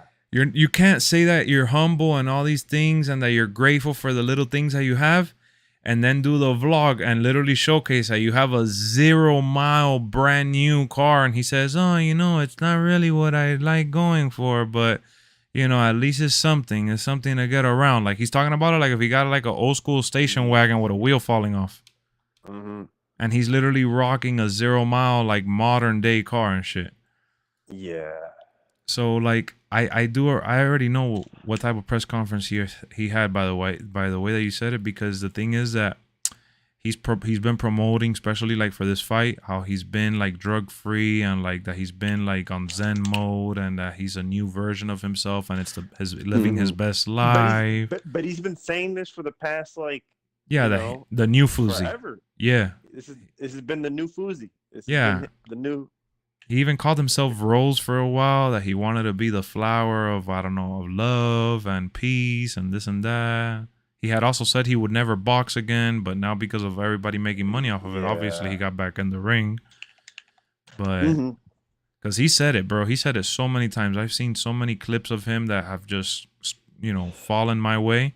And I've seen him mention so many times that he's just a promoter, that he just wants to be covering the conferences and that he has no intent to box. And then I randomly showed up. Oh, Fuzi's fighting Deji. I'm like, what? He's gonna fight again too. I guarantee you, he's gonna get back in the ring. Bro, the money's too good. He's not. Yeah. The money's too good, bro. I don't know, man. It's funny because I used to like him. I used to watch a lot of his videos on YouTube. Yeah. Back when I used to watch the other guy, what's his name? This little prank channel. Roman Atwood. Roman Atwood. No, it was called BF versus GF. Oh, like yeah, I know who you're talking about. Yeah, they broke up. I know who they are. Yeah. Yeah, that guy's cool too. He was all right. No, I like that guy though. Yeah, he's cool. He's cool. When they split, he gave her the channel, like the big channel. He made a new one. Like he Yeah. From what I saw and read about him, he's cool. I mean, bro, I don't have a problem with none of those people. The problem. Yeah. He gave her the bigger channel. Yeah. Right, He was super cool about it. The only thing about Fuzi is just from what I've seen, is that he's a bit problematic, and sometimes he tries to be controversial just for clicks and shit. That's the only thing I've seen, but yeah, I mean, he fought again. It is what it is. Definitely going for that bread. Number one, I'm Palestinian. Number two, I'm Arab. So chill with the disrespect on Fuzi. Nah, you just at a big cause. He a Muslim boxer. He is humble. I met him before. Bro, one, it doesn't matter what nationality you are. Two, it doesn't matter where you're from. Three, I'm not disrespecting Fuzi. And four, he's not a real boxer. All right, he went into the ring and he put on gloves and he trained for a fight and he tried. But to call him he's a Muslim influencer, you could say that, and I'll understand that. And you could say that he's an influencer trying to box. But being a boxer and trying to be a boxer are two very different things. Don't say another man isn't humble. I mean, it's there for the taking. If you're too much of a fanboy to be, and you're too blind to see his arrogance in other times, well, maybe he's a changed man now. I don't know the guy in real life. I'm speaking based on what he puts out. Everything I'm saying is opinion based too. Yeah. There's people that love him. But Jalen, you don't have to. But you don't have to backpedal on that. It's all good, bro. It's all good. I'm just saying he's. Not like he's a shitty dude or anything like that. I'm not saying anything. No, we didn't say anything bad about him at all. This is just my interpretation of him, what I've seen on the internet, and what he's put out. Yeah. And what other people that are around him have put out. We're not saying nothing that can be searched up. It's not like we know the guy. No. I'm not a fanboy. I'm just not gonna left a what? I don't even know what you said. Talk negative about my Muslim brother. We didn't say nothing negative, bro. If what we said is your perception of negative, you need to look up what the definition of negative is so you could get a better understanding overall about what that word means and what we were saying, because they're two very different things. But it's okay, bro. I'm not. We're talking about wrestling. We're talking about entertainment, and I guess he kind of falls into that category a little bit, but he's not entertaining to the point where I'm going to sit here and have a debate with you about the guy. So, next. Lex, you know why GM mode was not in SVR 2009? Vince McMahon requested to be taken out. Well, probably to follow more in line with the product how it was, right? Because I don't think they had the brand split. Remember the brand split? They took it out for a while, and then they brought it back. So Yeah, maybe I don't remember. I can't. I would have to like Google it and see what was going on in that specific year. What year again is this? He says 2009 because I do remember they did take it out for 2009, but they had gone away for a couple years. Was there a brand split still in 2009? I can't remember. I can't remember at all. Yeah. You know, he always favored some people to be on Raw or SmackDown, either or more than one or the other. But look, Brian came in. Look at Brian. Look at Brian. I'm gonna read Brian's comment. Foolsy is a clown. You got problems if you define a man's character strictly off of his religion. Oh man, Brian is ready to fire away. And plus, not only that, we didn't say anything negative about the guy. We were super chill. Ahmed is just coming in here to troll, man. He's honestly coming here to troll. Man, I used to watch the guy's videos. I watched almost a lot of his daily vlogs, and I liked him. For a minute, I rocked with him. I thought his videos were cool. I thought he was you found it entertainment and entertainment. Exactly. Inspirational to the youth at a point. You know, he always had a good message behind his videos. And then over the years, you know, just got played out for you. It just got kind of played out. I didn't appreciate it as much as I used to. Look, hold on, Jalen. I gotta stop. Let me stop you real quick because look at what he said. So we could look at this. This is how you know this dude, one, doesn't listen to the stuff that I say. Two, ain't a viewer that tunes in often. And three, he's just trying to stir the pot. He wrote, Jeff Hardy has drug problems and you still look up to him. But someone like Fousey's trying to be better. That couldn't be more of a hypocritical statement than anything that we have said, my boy. First and foremost, Jeff Hardy has said it on record and off record, and his family around him have said it for him. He has tried to get away from drugs his entire existing life. He's always had issues with it because he circled back to it, but he's always trying to get out of it. And he's always doing rehab, and he's always trying to be involved with you know, his hobbies and things like that to stay away from it. In some way, somehow, he finds his way back. But when he's gotten caught, whether it's with a DUI, getting fired from WWE, getting suspended from AEW, and we've been live streaming or I've been doing videos, I've talked about it on the channel. And I've talked about how serious what he's done is. And I've talked about what a problem he has. All right? So don't put words in my mouth, okay? Don't talk out of your ass because you don't obviously you don't watch this channel enough, and you're just again trying to stir the pot. And I know I have a lot of people that watch me from over there, and I have a good relationship with a lot of people from over there, and I have zero issues with Fousey and the people from all over there, whether it's India, Arab, Muslim. It doesn't matter the culture, the ethnicity. It doesn't matter at all. I have people that watch me from the other side of the globe, and I have zero issues with them. You're coming in here right now to get my attention because there's not that many people commenting, and I'm replying to you, and you're just bored. So go kick rocks, bro. Just like this other guy, Michael, that wanted me to talk about politics. You guys, it's definitely early in the afternoon or something like that for you guys over there, right? But for us over here, it's 3:30 in the morning, and you're acting like you haven't gotten any sleep, if I'm honest. Take your ass to bed and take a nap. So, SVR 2009 came out in 2008. Yeah, it came out at the end of 2008. Let me see. What year did WWE and brand split?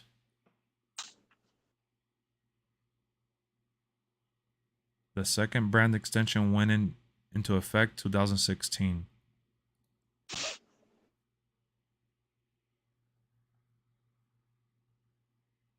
Oh, I'm talking shit. That year there was a brand split. 2011 is when they ended the brand split. And they brought it back 5 years later. Well, I don't know. It didn't really feel like a brand split like that. Like I don't know. And now they're talking about maybe doing the draft for next year, but I don't know. If you notice since Triple H took over, they've had stars from each show appear on the other show. So, oh man, what a stream! Let me see. Let's go to Twitter here. See what other headline is trending.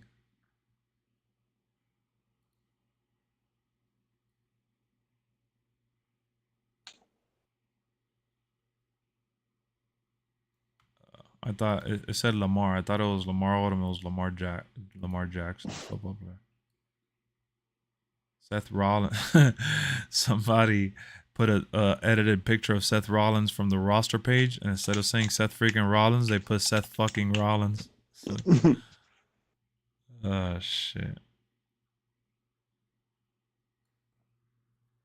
What I like about this Seth Rollins versus Riddle match is that they've been fighting for a while, like at the house shows. They've been fighting for like over a month already, and they brought it to the TV, to the main TV right now, and their back and forth has been pretty awesome. I like the setup that they have. Look at him! Look at him! Look at him. Jalen.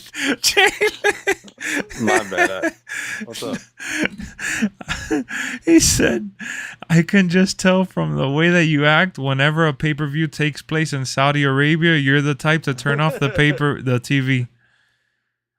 Oh my God. This guy. That shit's funny. What a bozo. You know how I know this guy's a bozo? I think he has on his profile picture Miles Bridges from the Hornets. Is it Miles? Let me see. Oh yeah. That bozo. It looks like Miles Bridges on his shit. Let me see. I'm trying to zoom in. Since I'm on the computer, I could zoom. It is Miles Bridges. Yeah, this dude's a bozo. Ladies and gentlemen, just so y'all know, we have uncovered a hidden bozo. I couldn't tell from the profile picture at first at a glance, but after examining the photo, we have discovered that we have a true bozo in our midst. Wow. This guy has a wife beater as his profile picture, right? And he is here. Huh? No, I'm playing. I said like the shirt. Like this. Like that shirt, you freaking jacker. This dude has a wife beater as his profile picture. Imagine. And he's here trying to get a reaction out of me because he's trying to defend Fousey. And he's trying to throw Jeff Hardy under the bus. Like if that's doing anyone any good. Imagine, bro. How desperate can you be? Wow. That is crazy. Look at him. Look at him. You trying to imply that Arabs beat wives? No. Miles Bridges is a wife beater. He beat wives. That's why he's not getting the contract that he was supposed to get this offseason. Look at him. Look at him. And secondly, he was my favorite player before he did that. Yeah. I'm sure. Yeah, look at him trying to flip it. Oh, you're trying to imply Arabs beat their wives? You're trying to get me on that racial shit, bro. I'm not racist. Sorry to tell you, man. Sorry to tell you, bro. Wow, he's been exposed. Now the cat caught his tongue. Shit. What a bad predicament to be in, bro. Whatever. It was fun while it lasted. Look at what Brian said. Miles beats wives, Ahmed beats his dick. He really does, though. Oh man. And the fact that you assume I was in the middle rest is racist? What? The middle rest?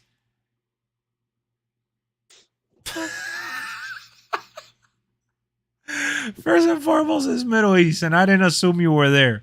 You were trying to act like you were from there, and you were trying to act like I'm hurting your people.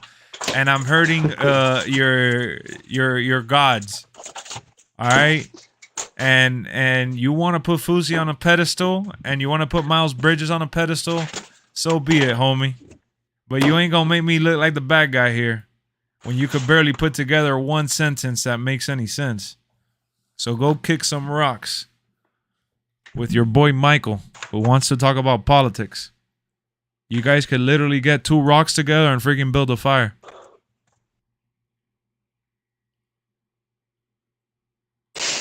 Look at him. My gods? No. See, I said your gods, and I followed up by saying Fuzi and Miles Bridges, because those are the 2 people that you're idolizing in this stream.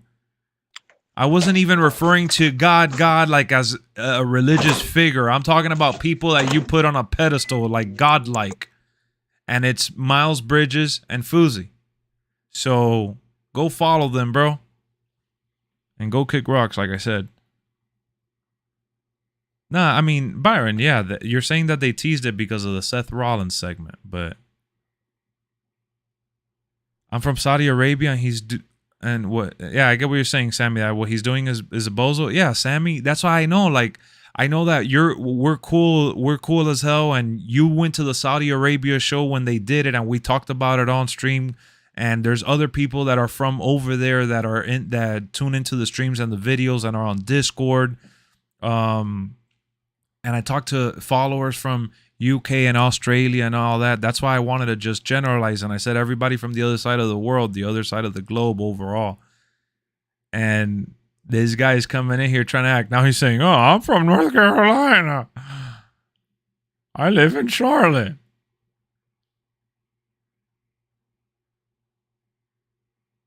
Look at him. I hope with the 22. Bro, don't worry. Don't knock yourself on the way out, my boy. Don't let the door hit you. Go to sleep. She said Mattel was against it. Yeah, about the TV-14 shit.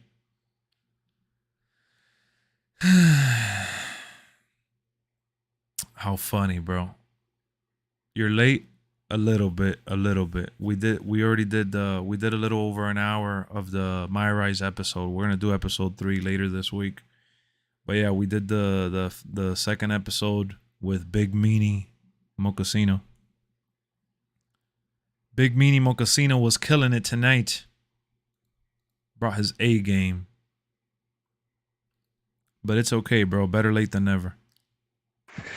Oh man, that's funny as hell though. Did you guys talk about the Bad Bunny stuff already? Not on stream. I talked about it with Brian offside. What was that?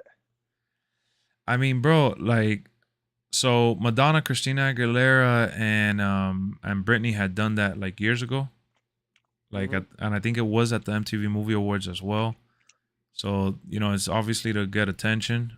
It's like it's the VMAs always do things to get people's attention, like pop culture wise. They even brought in Johnny Depp, and people are I read online an article saying that people were very split on the idea that Johnny Depp was at the MTV Movie Awards or whatever. But they do these things to garner the attention. Now, what's interesting about the Bad Bunny situation is that he was actually he's on tour right now. The same tour that he started like during the summer now, and he was at Yankee Stadium live, and in between one of his songs, Carmelo Anthony came out to present him the award or whatever. Yeah. And I guess he had coordinated with MTV that they were going to air one of his songs at the show live. So when he was doing he wasn't actually at the VMAs. No, he was at Yankee Stadium performing his concert, and one of his songs at the concert was there live. So he ended up doing the whole little bit where he dances and he moves to the I think he was standing, if I'm not mistaken, between a woman and a guy. He kissed a woman, and then he turned over and kissed the guy. That was he did it on purpose, though. Like, that was a set that he wanted that's a set that he wanted everybody to see. Yeah, he didn't do it here in Miami when he did that same concert with the same dancers and all that shit. So that's something that he did for the MTV Movie Awards, and it hadn't come out on social media that he's done it anywhere else. So he did it for the. No, it definitely hasn't. You would have heard about it. For Yeah, sure. by now, for sure, for sure. Yeah. So at the end of the day, nothing, bro. He just, he has one of his songs in his music videos. He dresses like a girl in it and stuff like that. He says that he does things like that to like bring awareness. He wears skirts to like places and shit. Like he's like gender neutral and shit. Like he doesn't have like anything against one or the other, and he's trying to be like very inclusive and things like that. So, Why do I feel like a bad person when I say that? I don't feel like he's being genuine about that. You're not wrong, because I had thought about it for a second. Just that, like, I don't really care about this enough, if I'm honest. But I did think about that if he wasn't as popular as he is, and if he wasn't on the stage that he's on, he wouldn't have done that. I feel like a lot of the stuff that he does, like the whole what's it called, the whole like ally movement, right? The whole like ally for the LGBT, all that stuff. Yeah, I that's feel what like he does. I feel like he does a lot of that stuff just to pander to a certain group of people or audience. Like I feel like he genuinely doesn't.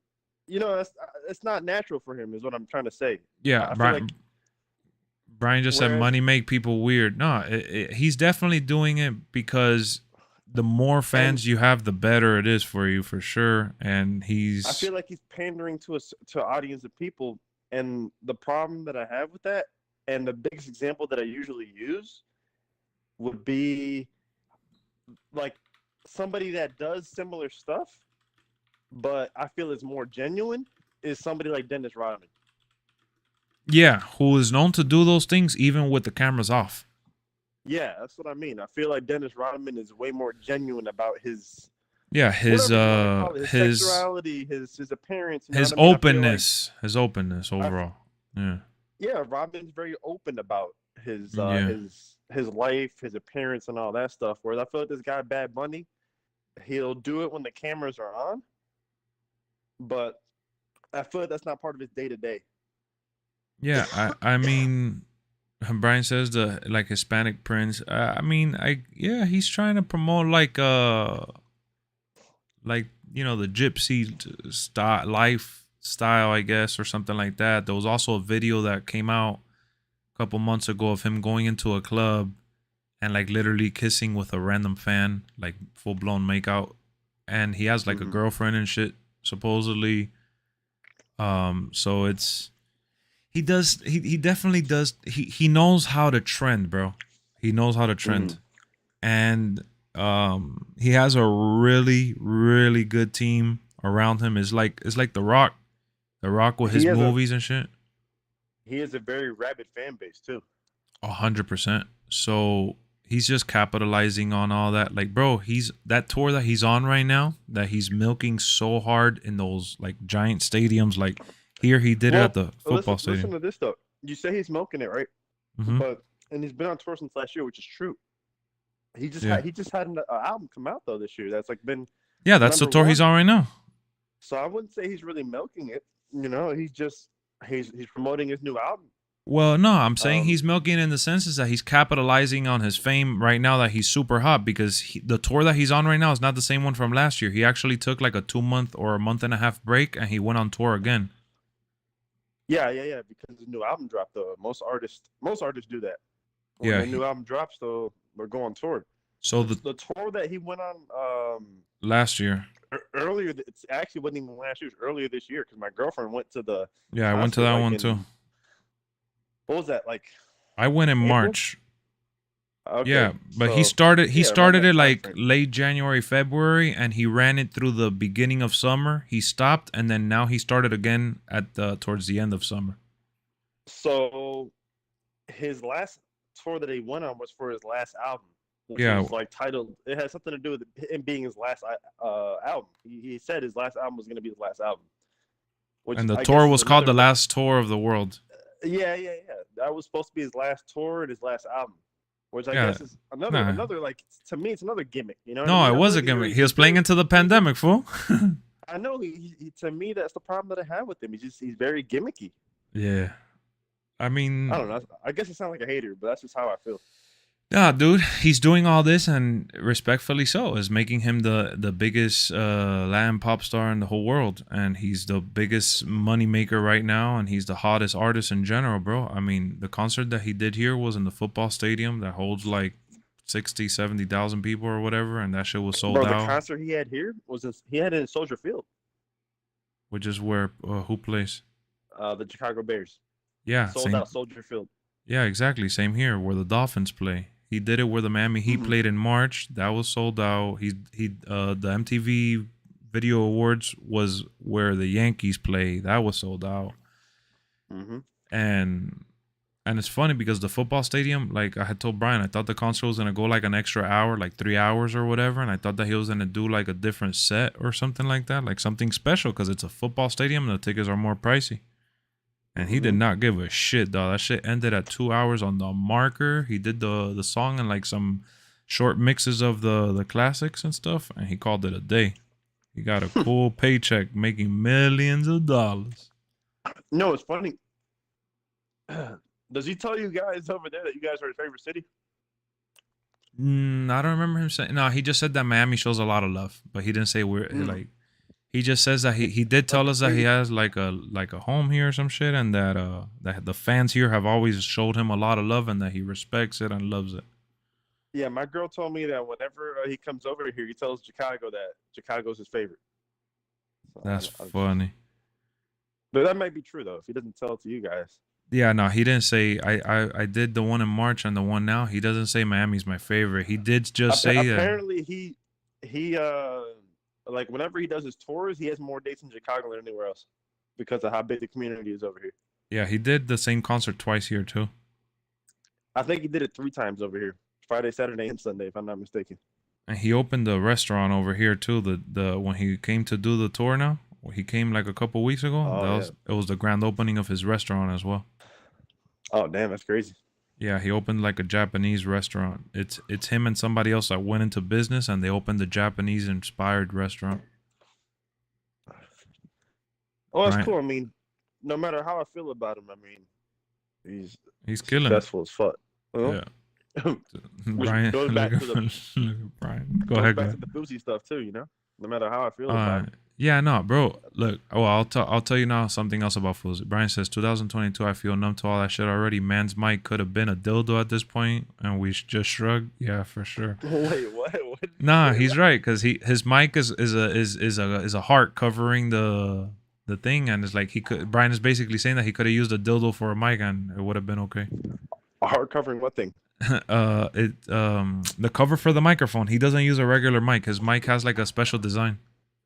Oh, that's the design of his album cover. Yeah, no, it is. But Brian, the point that Brian is trying to make is that he could have used a dildo and it would have been all right. Are you gonna watch Clash at the Castle? Yeah, I'm hoping to, bro. It's gonna be WrestleMania type. Yeah, it's gonna be WrestleMania type because of where it's at, and I know you guys don't really get that type of show over there. Am I gonna react to Rumble 2023? I mean, I would hope to, but you know, isn't Clash coming on at 2 p.m. for me? Is at 1 p.m. for me, Eastern time.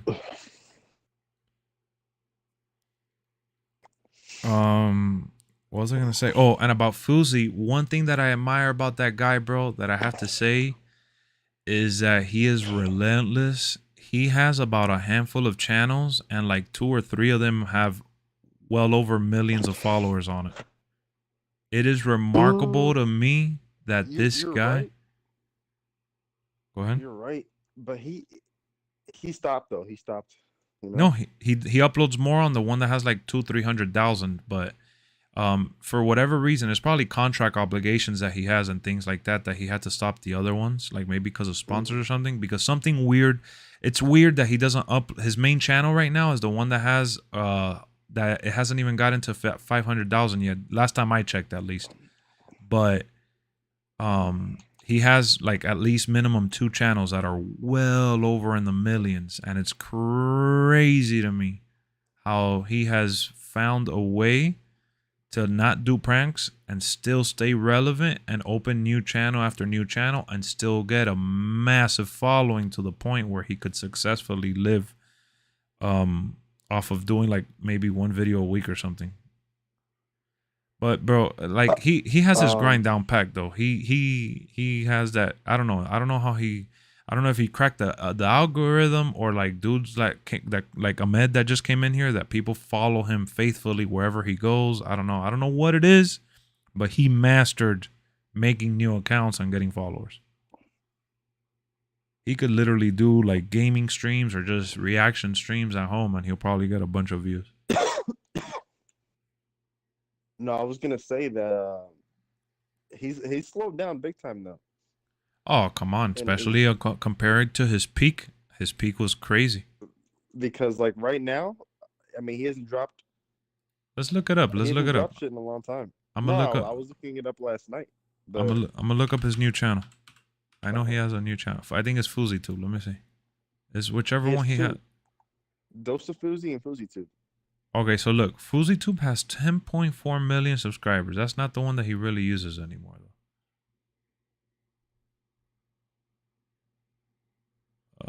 Let me see. Hold on.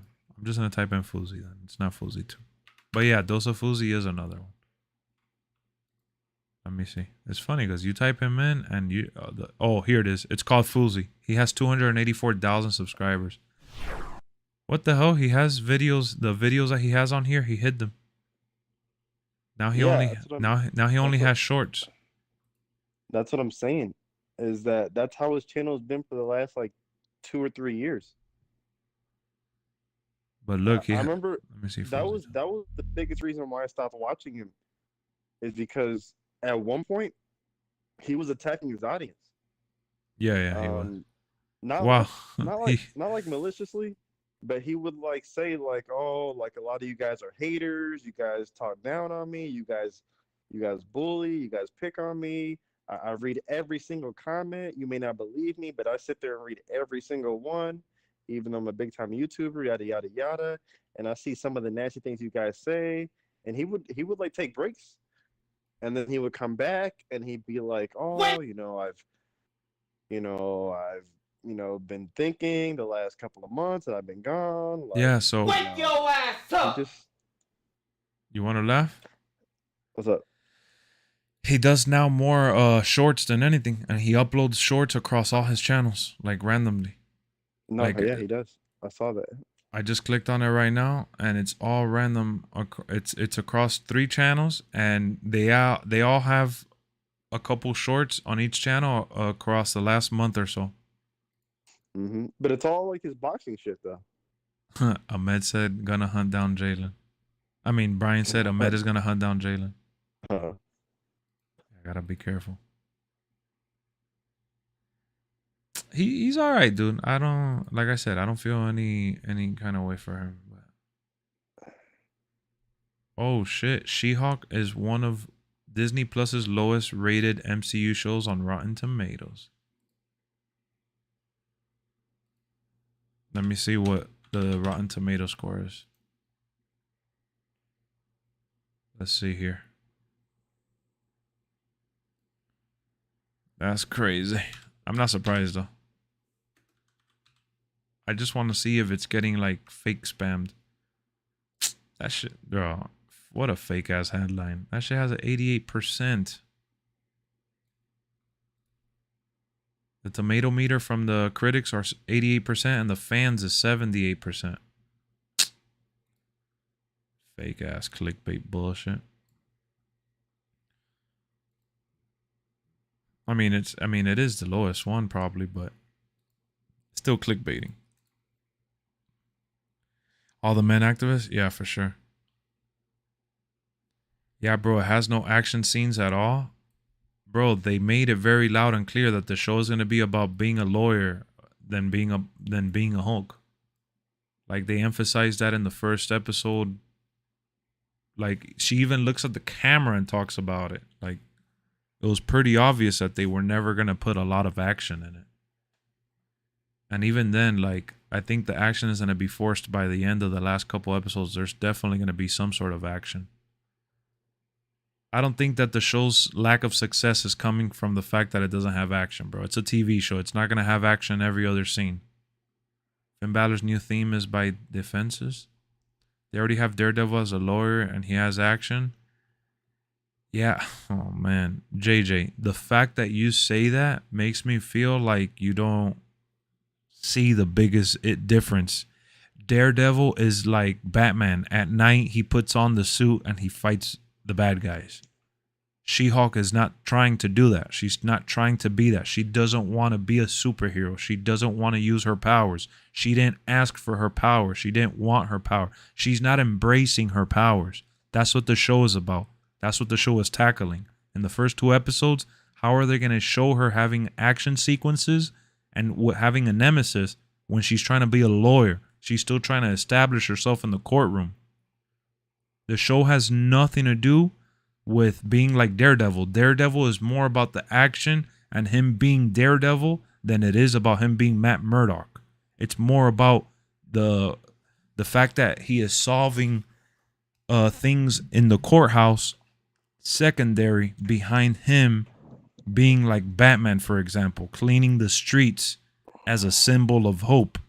That's what Daredevil's about. She-Hulk, right now, it's still too early. But they've established since the first episode that they're going for a more lawyer sitcom, little bullshit TV show over action. Did I like the first episode? It had decent moments. It had good moments. I think the biggest thing from this show is that it's an easy watch. It's short. And it's not that big of a deal. I think the problem is, which I think is the most difficult thing to comprehend for Marvel diehards and fans that are obsessed with everything in the cinematic universe, is that they want everything to feel like it has to be massive, which is hilarious to me because people didn't even appreciate the Eternals movie. The Eternals movie that came out, I think, last year or so. People didn't even appreciate it despite it being about gods and being about creators and things of that nature, like dealing with like larger than life characters. And these are the same people that are complaining about how grounded or small She-Hulk is. Which MCU project are you most hyped for? And which DC Star Wars project are you most hyped for? For MCU, not any of the TV shows, if I'm honest. So it would have to be one of the movies, and it would have to be like, there's not going to be a Spider-Man movie for a long time, so I don't even know what the timetable's looking like right now. I don't even remember, honestly. So hit me with a couple movies that are coming out. Like Black Panther, I want to see what's going to happen, but I'm not really like overly excited for it. Ant-Man, I'm not overly excited for it. Can't really pick any of those. I'd be picking those for because of lack of options. For DC, my biggest hyped up movie was the Batman movie, and it already came out. Now, if you're talking about Black Adam, Aquaman, The Flash, between those 3, I would probably pick The Flash because Batman's involvement in the Flashpoint storyline that they're going to have Ben Affleck's Batman as well. So that's probably the one I'm most excited for. But if you want to just ask me, Lex, what superhero show or movie are you most excited for that's coming out in the recent future? It's definitely Black Adam, because all the other movies are way off. Far away, far away. Joker 2 is not coming out till God knows when. Thunderbolts, I don't even know what the hell that is. Captain America 4, that's not coming out for a while. Fantastic Four is even further away. Guardians is coming out next year. Yeah, that's going to be a good one. I would probably say for Marvel, that's probably one that I'm mostly looking forward to. For Star Wars, they're not doing any movies, so it's not like I'd be excited for any movie. There's probably not a movie coming out for like another X amount of years. It said, I think 2025. Yeah, exactly. Look at that shit. Like 3 years. So that's not even like, to me, I'm not even thinking that far ahead. I could give a shit. So, if you're talking about TV shows, I would say just really Mandalorian. Everything else is like, we'll see what happens. Do you think Joker 2 will affect Batman 2? Doesn't have nothing to do with one or the other, bro. I think Joker 2 has absolutely zero effect on Batman. Everything is going to come down to Matt Reeves, who's the writer and director for Batman, and how he wants to approach that next Batman project. It doesn't affect the timeline. If Matt Reeves writes a good script and he gets the gang together under contract and all that bullshit and WB pushes it forward, it's not going to affect the timeline. Well, listen, actually, we're fucking up right now, bro. What's up? Tomorrow Andor comes out. Star Wars Andor. Oh, Andor does come out. August 31st, Andor. Andor. Wow, I Then forgot about that. Bad Batch Season 2 comes out September 28th. Mm-hmm. And then sometime this year, a new original series. I don't think that's called, happening anymore. Tales of the Jedi Star Wars. Yeah, but what? That's cartoon, right? It's animated, but yeah, it's gonna have characters like Ahsoka, Qui-Gon, Count Dooku, Mace Windu. Wow. So it's gonna be basically another what's it called? Gotta see like what Clone that Wars. is. Okay. Gotta But see it's what that animated, is. though. Yeah, I mean, whatever. Let's see how they do it. You know, what direction they go with. Oh, I'm watching it 100%. Andor, I forgot about that. Yeah, I totally forgot about that too. I completely like forgot about Diego Luna too, but And then Ahsoka comes out next year. they're killing me with these shows now. Then they're gonna have next year they're gonna have a High Republic era show come out. Oh yeah, I called, remember them talking about Acolyte. That's yeah, gonna be good. Acolyte. So this is a movie they got delayed. Star Wars Rogue Squadron. Yeah, that shit's not even. That's because that's a lady that did Wonder Woman. She ain't even doing it anytime soon, from what I read. And then there's a movie. The Ryan Johnson shit too. There's another movie that may be coming out in 2023, late 2023. Mm-hmm. It's based on. Let's see. The person directing it. Mm-hmm. I don't even know. Taika what? Oh, Waititi? that's the guy that did Thor. Yeah, something Waititi. I know he's the one that did Thor, and he directed a couple Mandalorian episodes and stuff. Yeah, they're looking to get him a movie late 2023. It's funny because after Thor came out, people wanted him gone from the Marvel universe and from Star Wars. And they're saying that this next movie could be the start of the new saga. Is the 2023 movie that he's going to be directing. And then it looks like Lando is getting a TV show. Yeah, supposedly, but I don't know what happened there. Which will give Donald Glover. Yeah, they were going to bring him back. I did see that. Basically, they're saying that this is guaranteed to happen. It says just ask Donald. He holds all the cards here. Whenever his schedule's free, we'll do the show. Is what they said. Oh, I'll be down for that. Yeah. And then the Ryan Johnson trilogy to be announced. Yeah, I don't know when that's happening. Book of Boba Fett season 2 to be announced. The Batman movie should be like that, or you think they should have more futuristic villains? I thought the Batman movie was fine the way it was, bro. I don't have an issue with it at all. I see you, Byron. I don't even know who they are. Who you're talking about, Byron? And the last one is a Kevin Feige Star Wars movie. Oh, I think they wanted him to produce one or some shit like that, but I'm not sure. Yeah, it says they want to get him for a film. And Shazam got pushed to next year. So Shazam, Aquaman, and Flash, all those movies got pushed to next year. Def Rebel, I thought Def Rebel was cool. I thought their music was all right. Oh shit. I don't know, man. I don't know what to tell y'all. But all these shows and all this garbanzo, I want them to start freaking pumping out some movies. Donovan Mitchell is trending. Let's see what it When says is he here. not?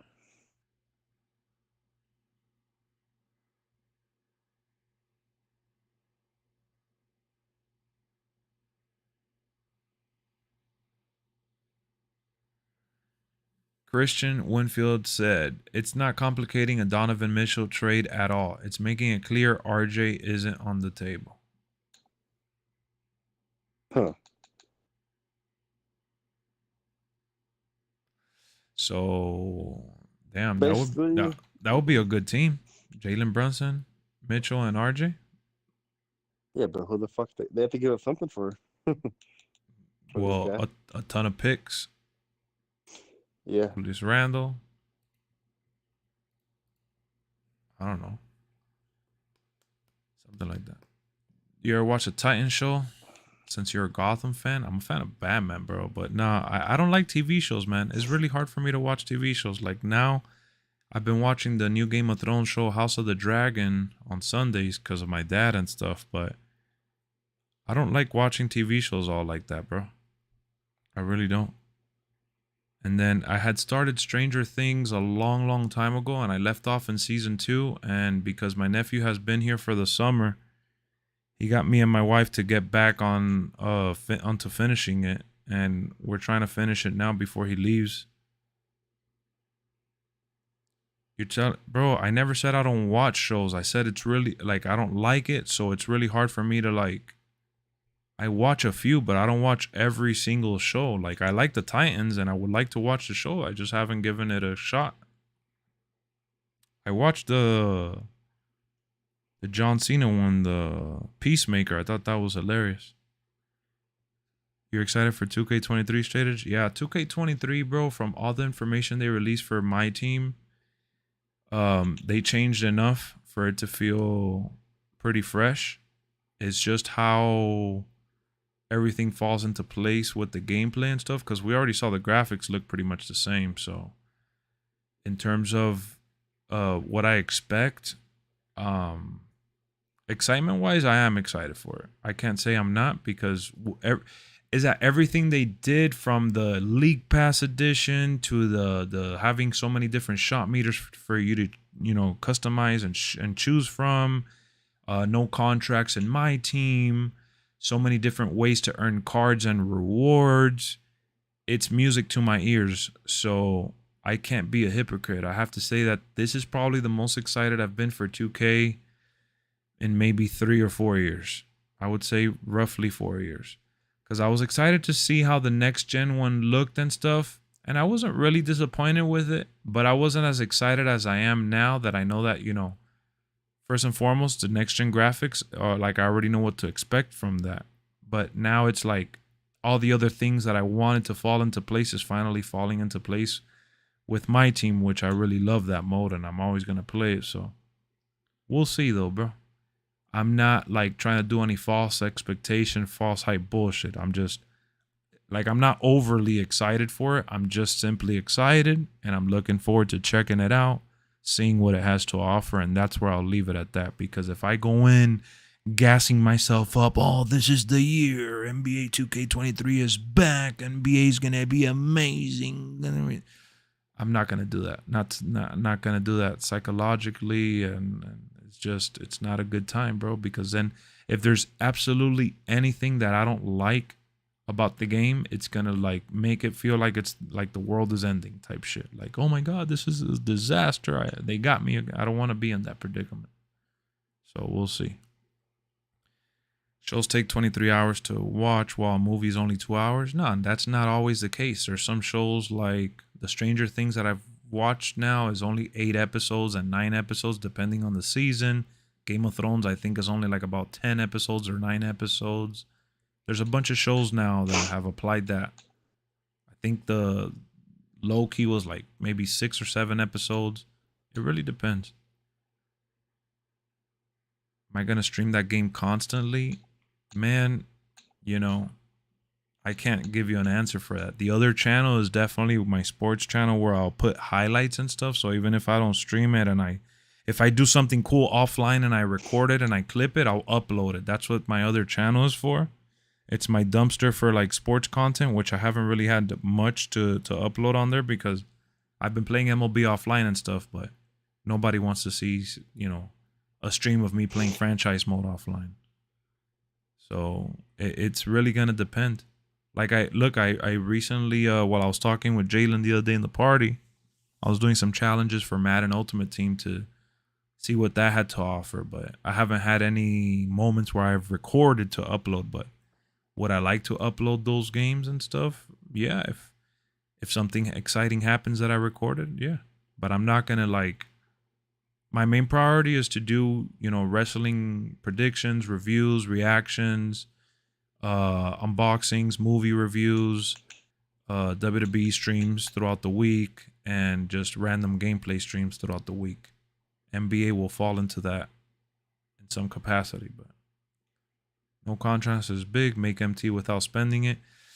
Yeah, but you know, straight edge, they're always going to find a way to weasel you to spend more MT on something. That's going to take effect into how the market works and all that now. We got to see how the auction house is going to work in terms of value.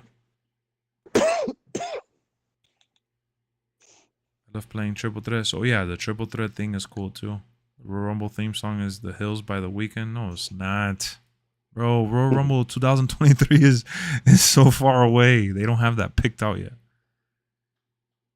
How will NBA make money on no contracts? What do you mean? I'm talking about NBA My Team, like the mode, like the fantasy card collecting mode.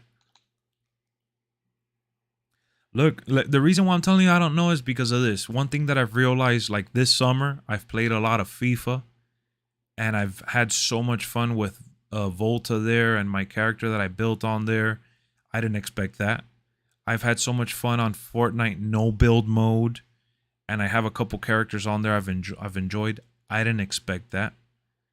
So I feel like I've gotten some really awesome surprises without expecting them. So the moment I expect to, oh yeah, I'm gonna blitz into freaking NBA and I'm gonna smash no.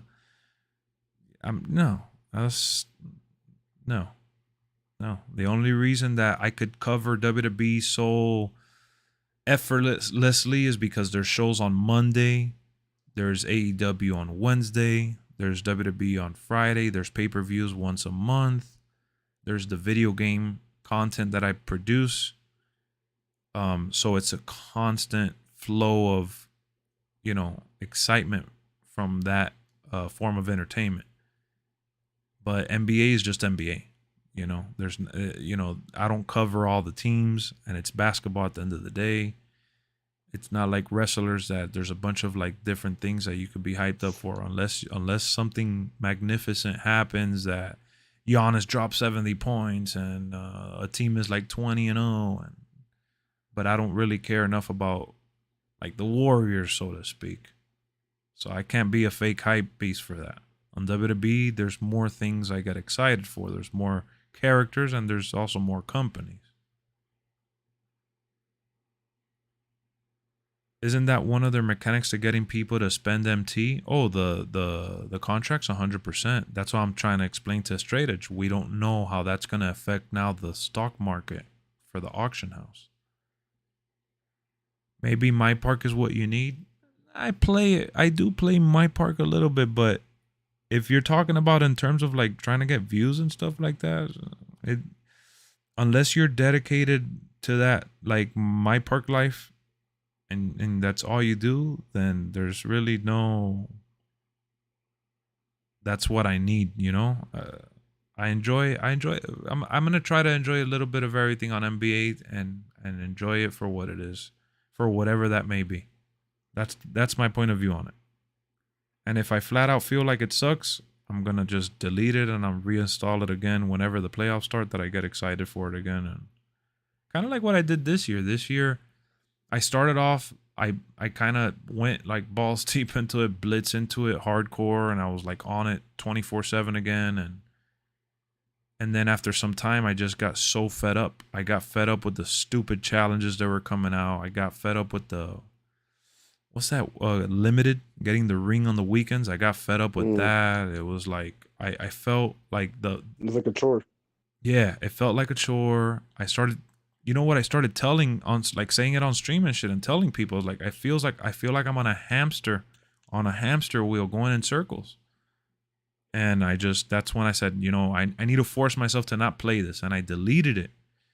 And I found myself enjoying other things in that meantime. And well worth it. Well worth it. You have to stay up to date with it so the team doesn't get updated. See, but that's baloney. Because you could sweat hardcore to get an awesome team right now. And someone could jump into the game 2 months later and they'll still have a good enough team to beat you. All they got to do is put $20, $30 and maybe they get one solid card, they sell it or whatever, and they start buying all the budget ballers, and then they have all better cards than you do. Like, I took a big break from 2k22 and I could load it up on Xbox and PlayStation, and mind you, now the game is like entirely dead. But before it went to like that completely dead state, I jumped back in and I got my team full of 99 overalls, and I literally stopped playing for months. That doesn't even make sense to someone who's been playing all year round, and to get to that 99 overall card the first time grinding was a mission. For me, it wasn't a mission. I just jumped into it at the right time and I got a bunch of cards for cheap. What up, Mark? So I don't know, bro. We'll see. But I'm definitely looking forward to seeing what it has to offer either way. I'm open-minded enough to see what they have in store for us, which is cool, cause it's not like the last couple years where, bro, like if what they've done this year in terms of like the information they've released, I put it this way, I feel like it's overwhelmingly positive, that I'm literally just shutting up. Like, I'm not even gonna be pessimistic or negative or anything. I'm just literally like going in like, yeah, I think I'm gonna like it this year finally again. But I'm also in that mindset that if I don't like it, I'm not gonna force myself. I'm legit. I have no issues deleting that shit. Nothing much. I have, well, what you call a bad case of the Monday, if you know what I mean. I hear you, bro. Mondays can be tough. Am I reacting to Survivor Series 2022? I mean, bro, that's like 3 months away, ain't it? We'll see when we get there. My nephew's leaving on Friday, which is gonna be pretty heartbreaking, but the pay-per-views from now to the rest of the year, I think they said it's going to be on Saturdays. So I'm going to try to definitely have those days planned around the fact that I want to watch it and react to it. Yeah. And I don't know if you guys have picked up on it, but I've been uploading more and more shorts, like little clips, and I want to do that. So watching the pay-per-view live is going to open the door to create those shorts. So I definitely want to be going full steam into that direction. And we'll see. Byron, you keep asking me like about these pay-per-views and shows that are like, I don't know how far out. I mean, I appreciate your concern and all, but it's a little unrealistic. Byron is like, oh, you're going to watch this or...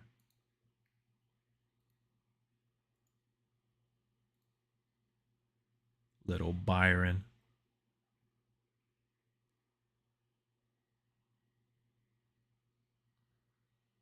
Getting a little hungry, if you know what I mean. I feel it's hard to enjoy WWE, NBA, NFL, MLB at the same time. Sometimes I take a break from one of those categories. Nah, like... My Marlins are trash, so I've just been enjoying following other teams through social media, if I'm honest. I've enjoyed what the Yankees have been doing this year a lot. I've lightly kept up with the Dodgers, very lightly, very, very lightly. I've been enjoying what I've seen, what the Mets have done this year. Which the Yankees and the Mets are like my two alternative teams. So I'm happy that they're doing good, because when the playoffs start, I'm going to be keeping track like closely to those teams and watching it. As for NBA, it's pretty simple for me.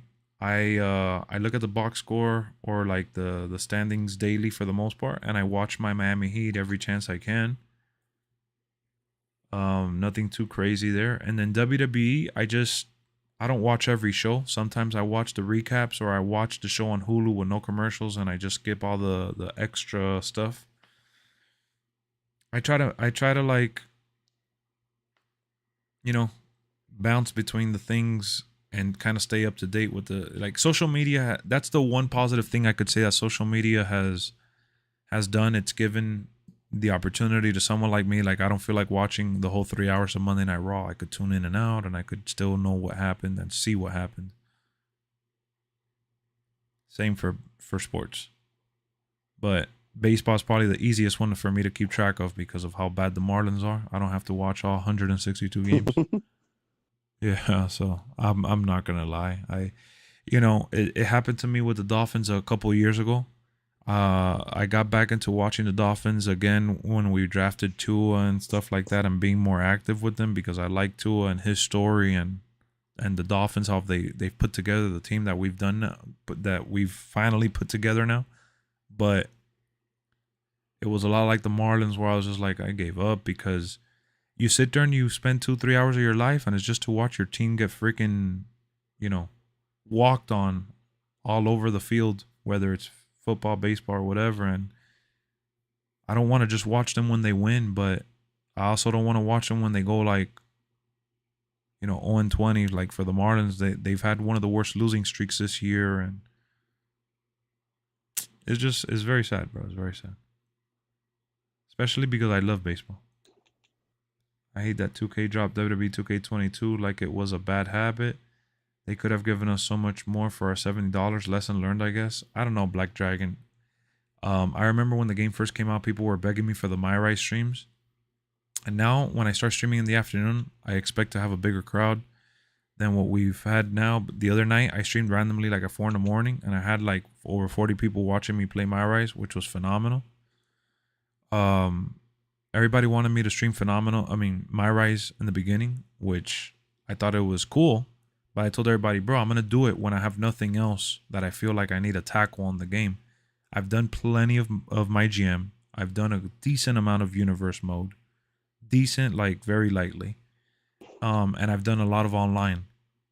Right now, I feel like enjoying the MyRise, so I even went back and created another character. So I still have a good amount of enjoyment to get from it, and I have a lot of hours into it already. So I'm cool with it. And AEW Fight Forever should come out before the year's over, so that'll be perfect for me. Pujols about to make history. I know. I'm so happy he's gonna get to 700 home runs. It's so crazy. He's having a pretty good year. You guys have Tyreek Hill, best receiver in my opinion. Yeah, he's one of the top receivers, 100%. Which he's an exciting player. Have I seen the Survivor Series 2022 logo? Yeah, I did. When the tickets went on sale. Pitts and London can't wait for the Falcons. Do you think the Falcons are going to do good, Straight Edge? Do you get a lot of views on the Fortnite streams? Fortnite is trending back lately. About right now, like what we have right now, 20-30 people. Like, it depends how I start the stream. If I go straight into Fortnite from the very beginning part of the stream, then not really. If I start the stream by talking and hanging out and people ease into it, yeah. It depends. And I have to put that I'm playing Fortnite. I typically don't do that because I don't play Fortnite for like extensive hours. I play for a little bit with my nephew and that's about it.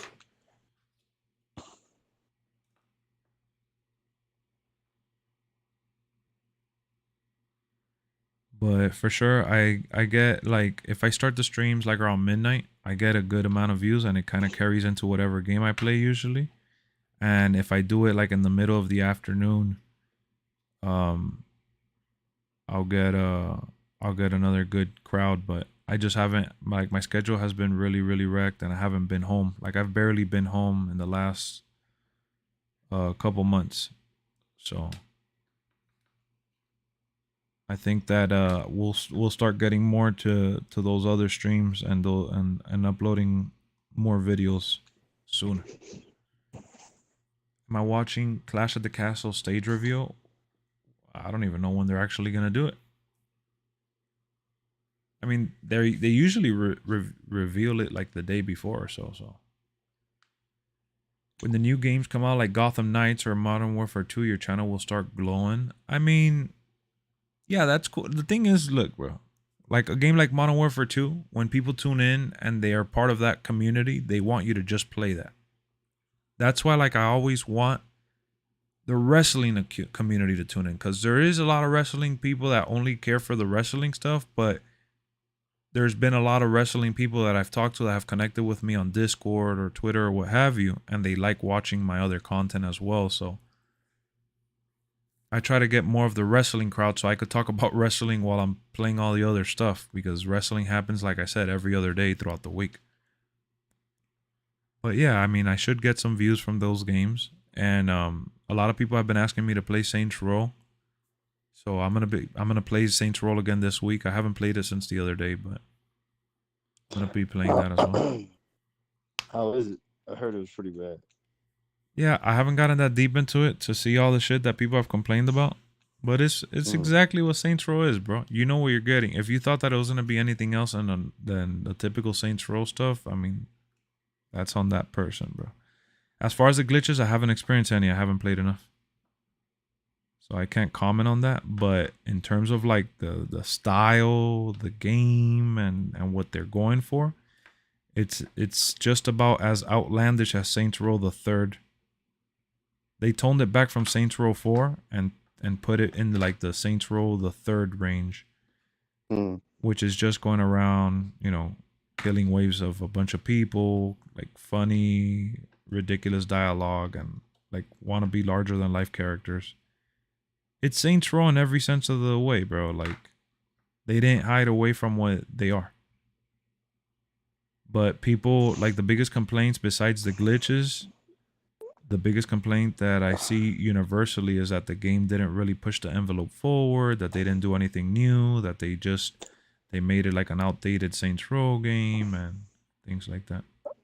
What I heard is that the comedy is very stale compared to the other ones.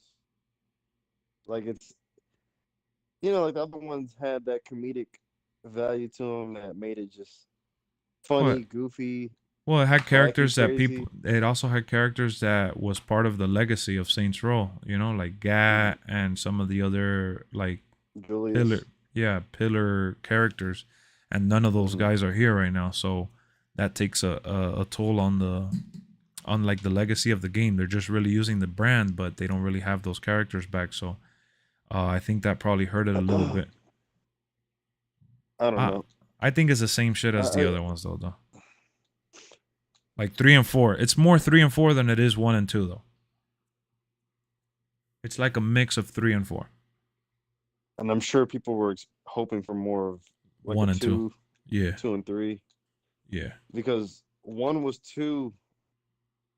good, but it was too serious compared to how the game is now, you know? 100%, 100%. 2 was that perfect, you know, that perfect balance. And then 3 is kind of what pushed it to where it is today. Yeah, no, for sure. Which is 3. It's definitely a lot more like 3, bro. And I just beat 3 like a couple months ago, and I just started playing part 4 with my nephew.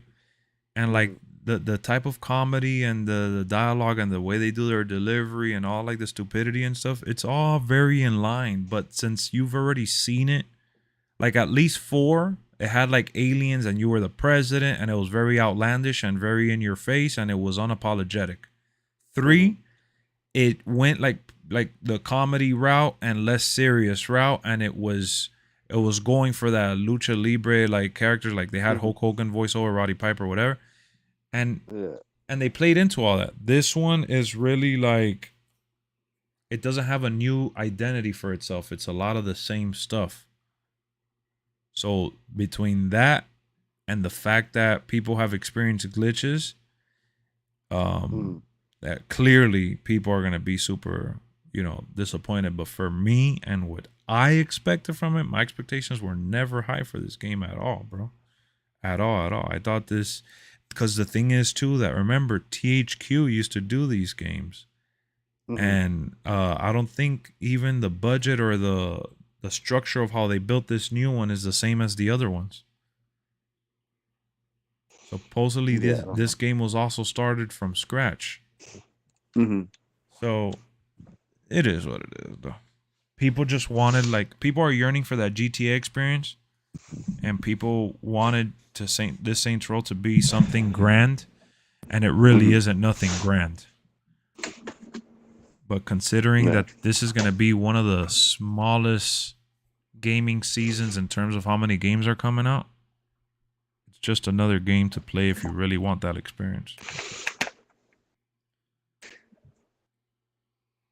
If you want that Saints Row cheese, it's there for the taking. Kind of thought about what you said, and you're right. What's up? There's not a whole lot of games really coming out right now. Oh no, there's not. There's 100% not. This is. I mean, there's a lot of shit. There's a lot of shit that I want right now, right? Like I just picked up, Madden, obviously. Yeah. I'm gonna get 2K, Call of Duty, but those are the games that come out every year. Yeah. No, there's yearly games, but the ones that really fill out and round out the year, that really give you variety, it's very, very lackluster. A game that I want to go back to and pick up soon is Star Wars Lego. I heard that was really good. Yeah, that's a game I'm 100% gonna get. I just haven't gotten it cheap enough where I feel comfortable getting it. Yeah, it's still at like $60. Yep. The cheapest I've seen it is 45 on sale. But yeah, if it were like 30, 35, I feel comfortable. Yes. No, 100%. That's what I'm waiting for. Once it drops to 30, I'm getting it. I was waiting for the May 5th and May the 5th sale, but yeah, me too. The game came out too earlier. It was around that time the game came out. For that. But I'm confident that we'll get a sale for that game. Black Friday. Black Friday, yeah. Yeah, I'll get it on Black Friday if it's on sale. Yeah. No, for sure. That's a game that I've been wanting to get. I look at it from time to time, and I'm like, damn, dog, these people. Yeah, I even look at it sometimes, and I'm like, damn, maybe I'll just buy it. They have it right now for 41. Oof. 30% off. I'm thinking maybe I'll just get it. It dropped an extra $4 or $5, so it's getting lower.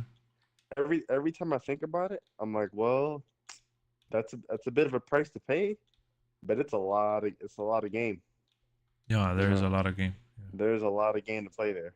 It's not like it's just one trilogy. It's all 3 trilogies. Yeah, it's a whole saga, bro. I mean, that'll be well over 30 hours probably. Just rest assured that you're never gonna throw away and waste your money like you did with Battlefield. Exactly. That's what you have to rest assured. But you know what? I can say that about a lot of things in life. No, that Battlefield, bro. Fuck. Oh my god. There's so many things in life that I could say. Oh well, at least I didn't spend that much money on it compared to Battlefield. Yeah. That shit. There's Battlefield. So many things. Man, what a sad robbery. Now is the time to get into it. Yeah, okay. Will I ever trust any more Battlefield games? Probably not, bro. Not at launch, at least. Yeah. No, I think that might be my last Battlefield game ever. Let me load it up. Look, watch. Let me see, because I had reinstalled it again to see if with the new update they would add like another team deathmatch shit, and Brian wanted me to download it to play with him, and I kept telling him, like, I literally get on and I play and I turn it back off, and he's like, oh, it's because you've been playing it by yourself. And I'm like, no, bro, it's not that. It's just I don't like the modes, the way they play on there. And like, I keep hitting them up on Twitter, asking them to put team deathmatch, and they don't even reply, give me a like, or say, oh, this is the schedule. Like, they put team deathmatch and strip it, dog. So I'm relying on people to put up a created lobby, and every time I join those created lobbies, it kicks me out at the end of the match, and I have to rejoin another lobby, or the lobby closes, bro. It's annoying. I hate it. I hate it so much that and then I also like Rush, and Rush is not a regular lobby either. It's just, I hate the vehicle stuff. It's super annoying to me. Like, you know, you could say, oh, well, why did you get Battlefield? Well, I didn't know that they weren't going to have fucking Team Deathmatch on that shit. I didn't expect for them to literally make a game with only like 2 or 3 modes and then tell you to create whatever mode you want. Instead of, bro, they could have a bunch of like legitimate DICE servers. I don't understand.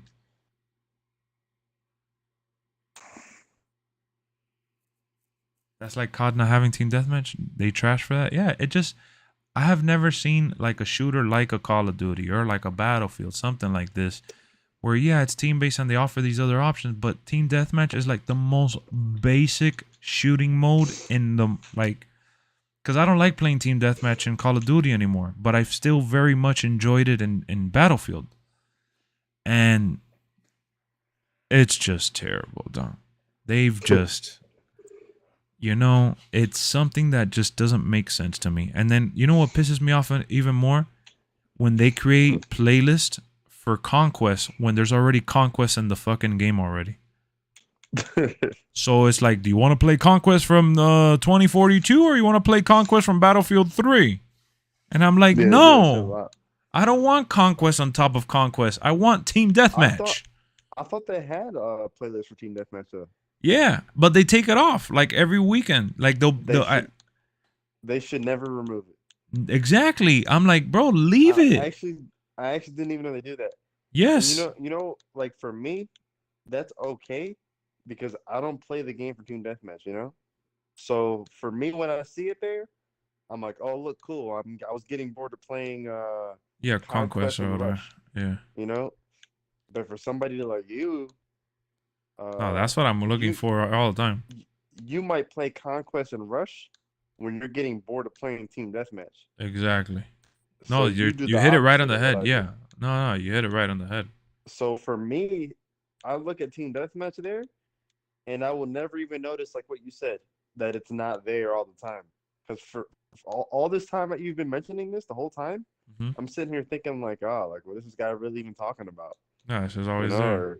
I'm like, yeah, I'm thinking to myself, yeah, it's just always there. Like, every time I get on and I want to do TDM, it's there for me to play. I've never had an issue, but I'm thinking maybe the reason you don't like it or the reason you're complaining about it is because the TDM that they have is like Battlefield 3. Like, it's the old type. No, I would take that. Always there? No. Oh, wow. So I think, don't quote me on this, but I know they've left Team Deathmatch there for a little bit, but it's when the game had like the glitches and stuff. And then I also know that they do like a little celebration, like Team Deathmatch Friday playlist, where they add it and feature it. They were doing that for a while, and I played it, bro. Like, I've played it a little bit. I mean, I'll tell you right now, I don't have the most craziest hours. I have like maybe 16, 17 hours. But like because Brian was like, oh, we haven't even played that much together. And I'm like, exactly. I've played that shit mostly by myself, and I'm reaching almost 20 hours of playing time. So like, I've played the game, giving it chance after chance. Like, Brian didn't believe that I delete and download the game as many times as I told him. I'm at 17 hours of playtime right now. Oh, let me see how many hours of playtime I have on it. No, you definitely have more than me. Actually, it's funny we even speak because the game is updating right now. Yeah, I just updated it for myself. Let me see. How do you check your playtime? Are you still game card? Yeah. You're at 11. You're 11. Oh, that's nothing, huh? Yeah. The highest is my boy Jay, that he has 2 days of playing time on it. How do you try to see all that stuff in here? So click on the game, click on game card, and then go to the right where it says official club. And then to the right. All right. Then when you go to official club, go to progress, and then under achievements where it says stats. Gotcha. All right. You didn't buy the Battle Pass edition? No, that's the sad part, that I did buy the Battle Pass edition. And guess what? For season 1, I only made it to like level 12. I at level 12 out of 100. So that means I ripped myself off. That means I paid for season 1 ahead in advance, and I didn't even utilize it. And now it's season 2, and it's gonna be another disaster. Yeah, you got 16. I got a. Oh, so we're not that far off. I mean, 5 hours is a long time, but Trial has 9 hours, We're not that far off, bro.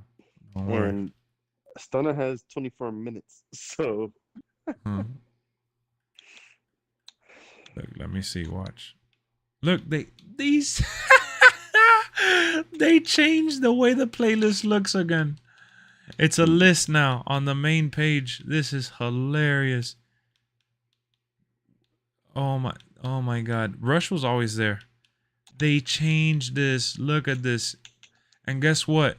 So there's Conquest, Breakthrough, and Rush. Those are the 3 modes. Oh, and Hazard Zone, which they put it last now.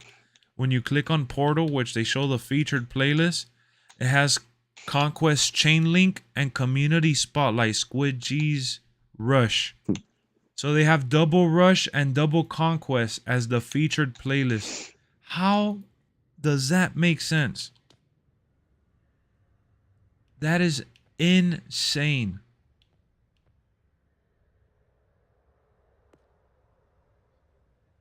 Insane, bro.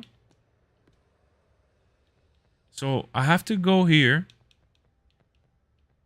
look at the biggest lobbies, which there's only like 4 top lobbies right now.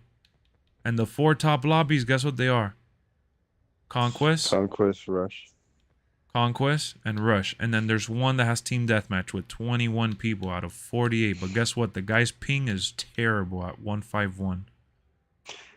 I'm actually loading up right now Battlefield 2042 for the first time. Probably this year. And the game came out like November of last year. This is crazy, though.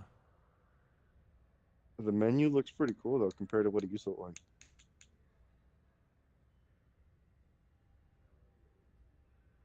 They should at least give us Search and Destroy. That's what I've been wanting. They don't even have that either. Let me join this lobby real quick and see what's going on. But you know, Conquest is, I like, if you don't like Rush, Conquest is at least capture the flag. Let's see, what's Portal? What's all this shit? That's where they have the servers with the random modes. They ever give us, oh, they have stats now. Yeah, they have. You gotta download the app or look it up on the website. No, you can look it up here. In the game? Yeah, you just go to your profile. Oh, they added more it? garbage. Yeah. They added it.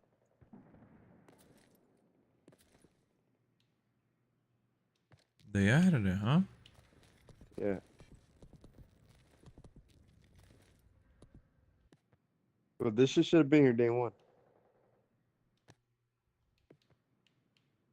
I'm kind of garbage. I think these stats are fucked up. Why? Because you're bad? I didn't realize how bad. But then again, this game is more like the way that I play as compared to like Call of Duty. Like Call of Duty, I play that shit for fucking KD. This game right here, I play to fucking win. Yeah. And even though my KD isn't that great, it's 0.68. I have a 50% win percentage.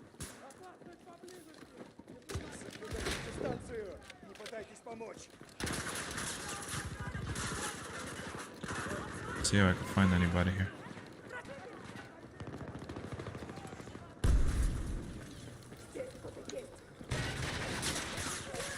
Oh, it even like breaks it down too. Like it tells you your kills based off of like the weapon that you're using. Look at this. My teammate was right next to me. He didn't even revive me. That's crazy. Holy shit.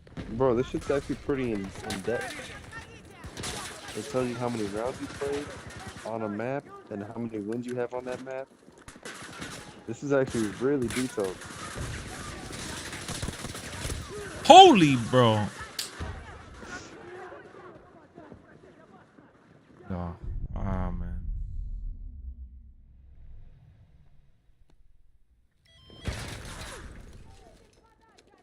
It tells you Your KD with even a gun.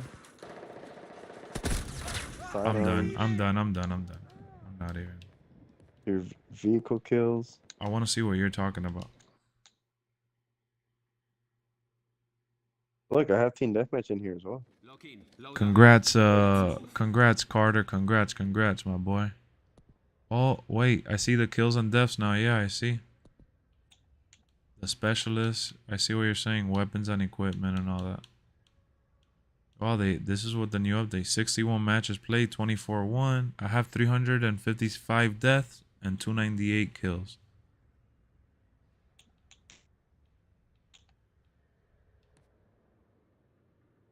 I'm level 25. Wait, how many kills and deaths? 298 and 355. Or both garbage. Would I give Raw tonight out of 10? I don't know. I don't really like giving ratings to regular Raw and SmackDown shows. It was good. It was watchable. It was an easy watch.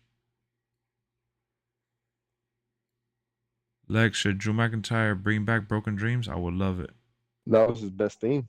But actually, not only was that his best theme, that's one of the best teams in like history, ever, yeah. In my opinion.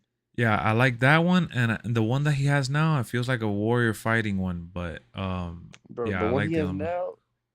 Honestly, if I close my eyes and I wasn't like, let's put it this way, I can close my eyes and imagine Sheamus coming out to his theme.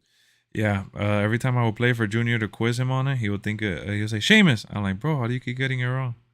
Yeah, I think it's Sheamus. I got used to it already. I like it, but yeah, his other one is way harder. You're talking about this, right? Boring. Yeah, that's just garbage.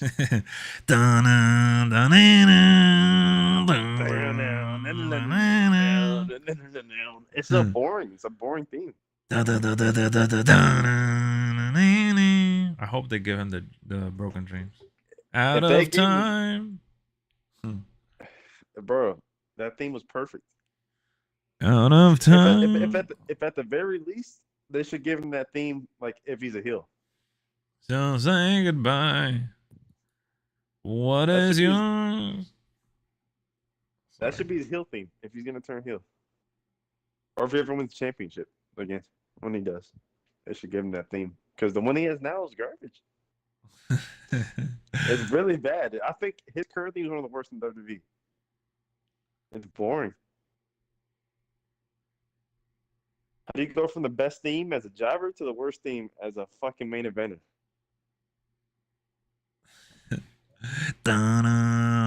Oh, the update just came out right now, Jalen. That's why we downloaded it. I just saw. Oh, it's like coincident. Yeah, dude.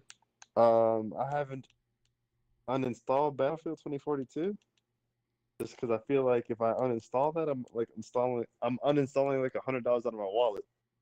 Yeah, no, I can't tell you. My hard drive is probably tired of re-downloading it. I have deleted that game more than any game I've ever had in my library. I can't tell you. Like, I'd be in the same boat with you if out of time. If I had the balls to do it, man, I would. Yeah, definitely. No, I have definitely done it, bro. For some reason, I just can't bring myself to uninstall this game. I don't know why. I spent so much money on it. I hear you, man. Brian's like, oh, we gotta get our money's worth. I'm like, no, we don't. That ship sailed. We don't have to get our money's worth at all. That's it. I was like, Brian, come on, give me a break. It's over. Yeah, there's no point. Getting our money's worth is never touching the game again. Basically, get your money, use that money and use it somewhere else. You know, spend your time doing the things that you actually enjoy. Yep. That's the reason why you uninstall games like Battlefield. That's the reason why you uninstalled NBA 2K last season. You know, get your money's worth playing something else. Because I need to uninstall this game. It's embarrassing that I even have it still installed in my hard drive, and I haven't touched it in over a year. That's definitely in my top 3 games that I've bought and it just ate me alive. My list. My number one will always be Destiny. Oh, yeah, That will Destiny. always be my number one. Destiny. Do you remember? Do you remember that experience that we had with Destiny? That Yeah. the 8 years ago or 7, 8 years ago? Yeah. We're sitting here in the party chat, right? Mhm. And all of you guys are on Destiny, right? And I'm sitting here in the party You didn't want chat, to get the game. You didn't want to and get it. I didn't want to get the game. I was like, fuck that, I'm not getting the game. And all you guys were like, well, come on, just get the game, bro. It's just fun. Like you'll Yeah, we enjoy were it, all on bro. it. We were all on it. You guys were all. I'm talking about all you guys too. It Yeah. was you, Javi, David, like, oh, everybody was telling me to get the game. Everybody. Everybody. Everybody. And I'm like, nah, I'm good. Remember how adamant I was? I'm like, nah, man, I ain't Yeah, getting you it. kept asking questions about it. But yeah, I would get curious because I'm like, damn, you guys are Yeah, we've loving it. been Like on it a lot. you guys were on it like for the all week. And I remember literally at one point you guys had convinced me, and it was like one of those things where it's like I just jumped up and went to go do it. We were sitting there in the party chat, you guys were all playing it, having a great time.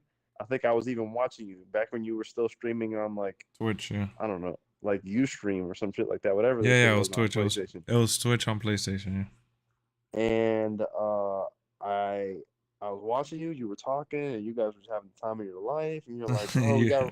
you're like, bro, we got room for one more, bro. One of us just left. Like, get the game. And I'm like, all right, whatever, bro. So I literally went to GameStop. I dropped the mic. You guys were still playing. I went to GameStop. I went and got the most expensive edition because you're like, bro, it's worth it. And you guys were all like, yeah, it's Yeah, worth no, it, dog. Like, the come game on. was the bomb. Yeah. You guys, convinced me at that point. I went and I bought the season pass. That was an extra $30, so I ended up spending $100. I came home with the game, and I pick up my headset. You guys are still playing, but you guys weren't playing it online anymore. And I went. I started playing that shit. I had fun, and then I'm like, oh my god, this shit sucks. Yeah, Like you hated it. literally, You hated it. literally, all it is a little robot. Go here, protect I'm me. hacking. I'm hacking the door. Protect me from the wave of enemies. And then you start shooting. You kill them all. Then it's time to get to the next little corridor. You shoot the bad guys. Wait, I have to hack into this terminal again. Yeah. Protect me. Yeah, no, I'm you like, hated that shit. I was like, this really? And man, I could not stand that game. I hated Destiny, and I spent $100 on that game too. And I would say that was worse than Battlefield 2042. Damn. That was worse. That's That hilarious. and you know what else was almost equally as worse as those two games though? Was Which one? fucking actually I'm gonna say just as bad. Yeah. Fucking what's that game called? Cyberpunk? Watch Dogs? Ubisoft game. Not Watch either Dogs. one of those. Not Watch Dogs, because I beat the whole game. Oh, hold on, I got you. The Division. Yes, yes, the Division. Oh my god, that shit divided my wallet in half. Yeah, that shit was I such a swear. scam, though. No, you're And right. not only did I fall for it once, but I fell for it Yeah, because you got it on twice. Xbox too. Yeah. No. I got the first one and the second Oh, one. and the second one, Yeah, I fell for that shit twice. The first one was understandable, right? Because that game yeah. was hyped up, bro. That game Yeah, was so hyped it up, was, it was. and I was looking for that Splinter Cell fix. I was like, damn, man, I ain't played a Splinter Cell game in forever, and this game's gonna have little elements of stealth and whatever. And we were still playing Rainbow Six back then too, so it was a little bit of that tactical experience with the little third person over the shoulder kind of shit. Yeah, So I'm yeah, like, yeah. with a little bit of a Gears of War kind of feel too, with the cover action. Yeah, I remember it was like me, you, and fucking Stunner, yeah, it and was. maybe somebody else. We No, played no, that it game was for us. like It a was couple of us. days. We had fun, and then I don't think we ever touched that shit again. No, we You didn't. may have touched it in a couple of streams here and there, but you didn't Yeah. really enjoy it that Nah, much. I revisited after a bunch of updates and stuff, but yeah, that was about it. And then the second one comes out, right? And I tell myself I'm not gonna buy it. But then the reviews come in, right? And the reviews are really good. I remember the first game got bashed really bad. And then the second one came out, and a lot of reviewers were praising it. And I was skeptical at first because I'm like, it looks the same, you know. But the reviewers are saying the world is more lively, the story is better told. Yeah, they fixed it. Yeah, so I'm like, okay, whatever. So I picked it up. I started playing it, and it was the same shit, dude. I got bored after like a day or two. After I spent $70 on this shit. That might have been worse. That might have been worse than Battlefield or Destiny, because Battlefield and Destiny, I played for at least, I don't know, a couple of weeks. The Division, I can tell you, the Division 2, I probably loaded up that game 2 or 3 times. I spent $70 in the game. Like when I say loaded up, I mean like legit hit the A or X button on the controller to actually hit the app and open up the game and play it like 2 or 3 times on a game that I spent $70 on. From that standpoint, that might be worse than fucking Battlefield 2042, because at least Battlefield, you can see I put 12 hours into it. You know, I actually spent some time playing the game. I gave it a chance. You know, the Division 2 was so boring to me. I only fucking loaded up the game 2 or 3 times. Spent $70 on that shit. Oh my god. Yeah, those are one of the more tragedies in our gaming. Yeah, those are my gaming tragedies right there. Because I usually don't make stupid purchases on game. I remember from Game Pass, you really hated Outer Worlds, Outriders, yeah. Yeah. You saw me and Trout playing it, you're like, oh, is it good? I'm gonna download it. You got on it, you're like, bro, how do you like this shit? To be honest though, I gave that game a chance. You're like, this because is terrible. You're like, this during that, I remember I gave that game a chance because that was like the first year of the Xbox Series X cycle, and there wasn't that many other games that really. No, there wasn't. So I played the hell out of that game. Like if I could find the game card on that shit, let's see if I can find. Let's see. I probably spent like 15 hours on that shit if I had to guess. I probably spent more time on that game than I did on Battlefield 2042. Let's see. I spent a good amount because I played that game even with you guys, and I would just sit there. I would sit there and bash it. I'm gonna put you on the spot right now. Let's see. Shit, I even played the game by myself when you guys weren't on, just to try, and I would laugh at it. 9 hours and 28 minutes. So I was off. I was off and I wasn't right. But you were off by 2 hours. No, you were close. I definitely did put in some time into that game though. Yeah, I put 22 hours into it. See, and you actually like you beat the game, right? Or you beat the main story. So yeah, I beat the story. Yeah, because I know I was playing with you and Trot for a little bit, and then I just stopped because I was like, dude, this is horrible. Yeah. That game was too repetitive, bro. That shit was so repetitive. It was just waves of enemies with no concept of anything, and the story was terrible. I played 16 hours in co-op. The game to me was like fucking Anthem, or like the Division 2, a lot like that. Just loot-based shooter with a weak narrative. Byron, Drew versus Roman is gonna be the last match. Straight edge, stop hating. Guys, it's time to sign off on the stream. We will be back tomorrow, man. We got streams all week long. If everything goes according to plan, I should be able to stream every day, at least once. And we got some more shorts coming tomorrow. Some videos as well dropping throughout the week. So I will see you guys around for sure, man. Get some rest. I will see y'all on the next one. Thank you as always for tuning in. Peace. Let's go.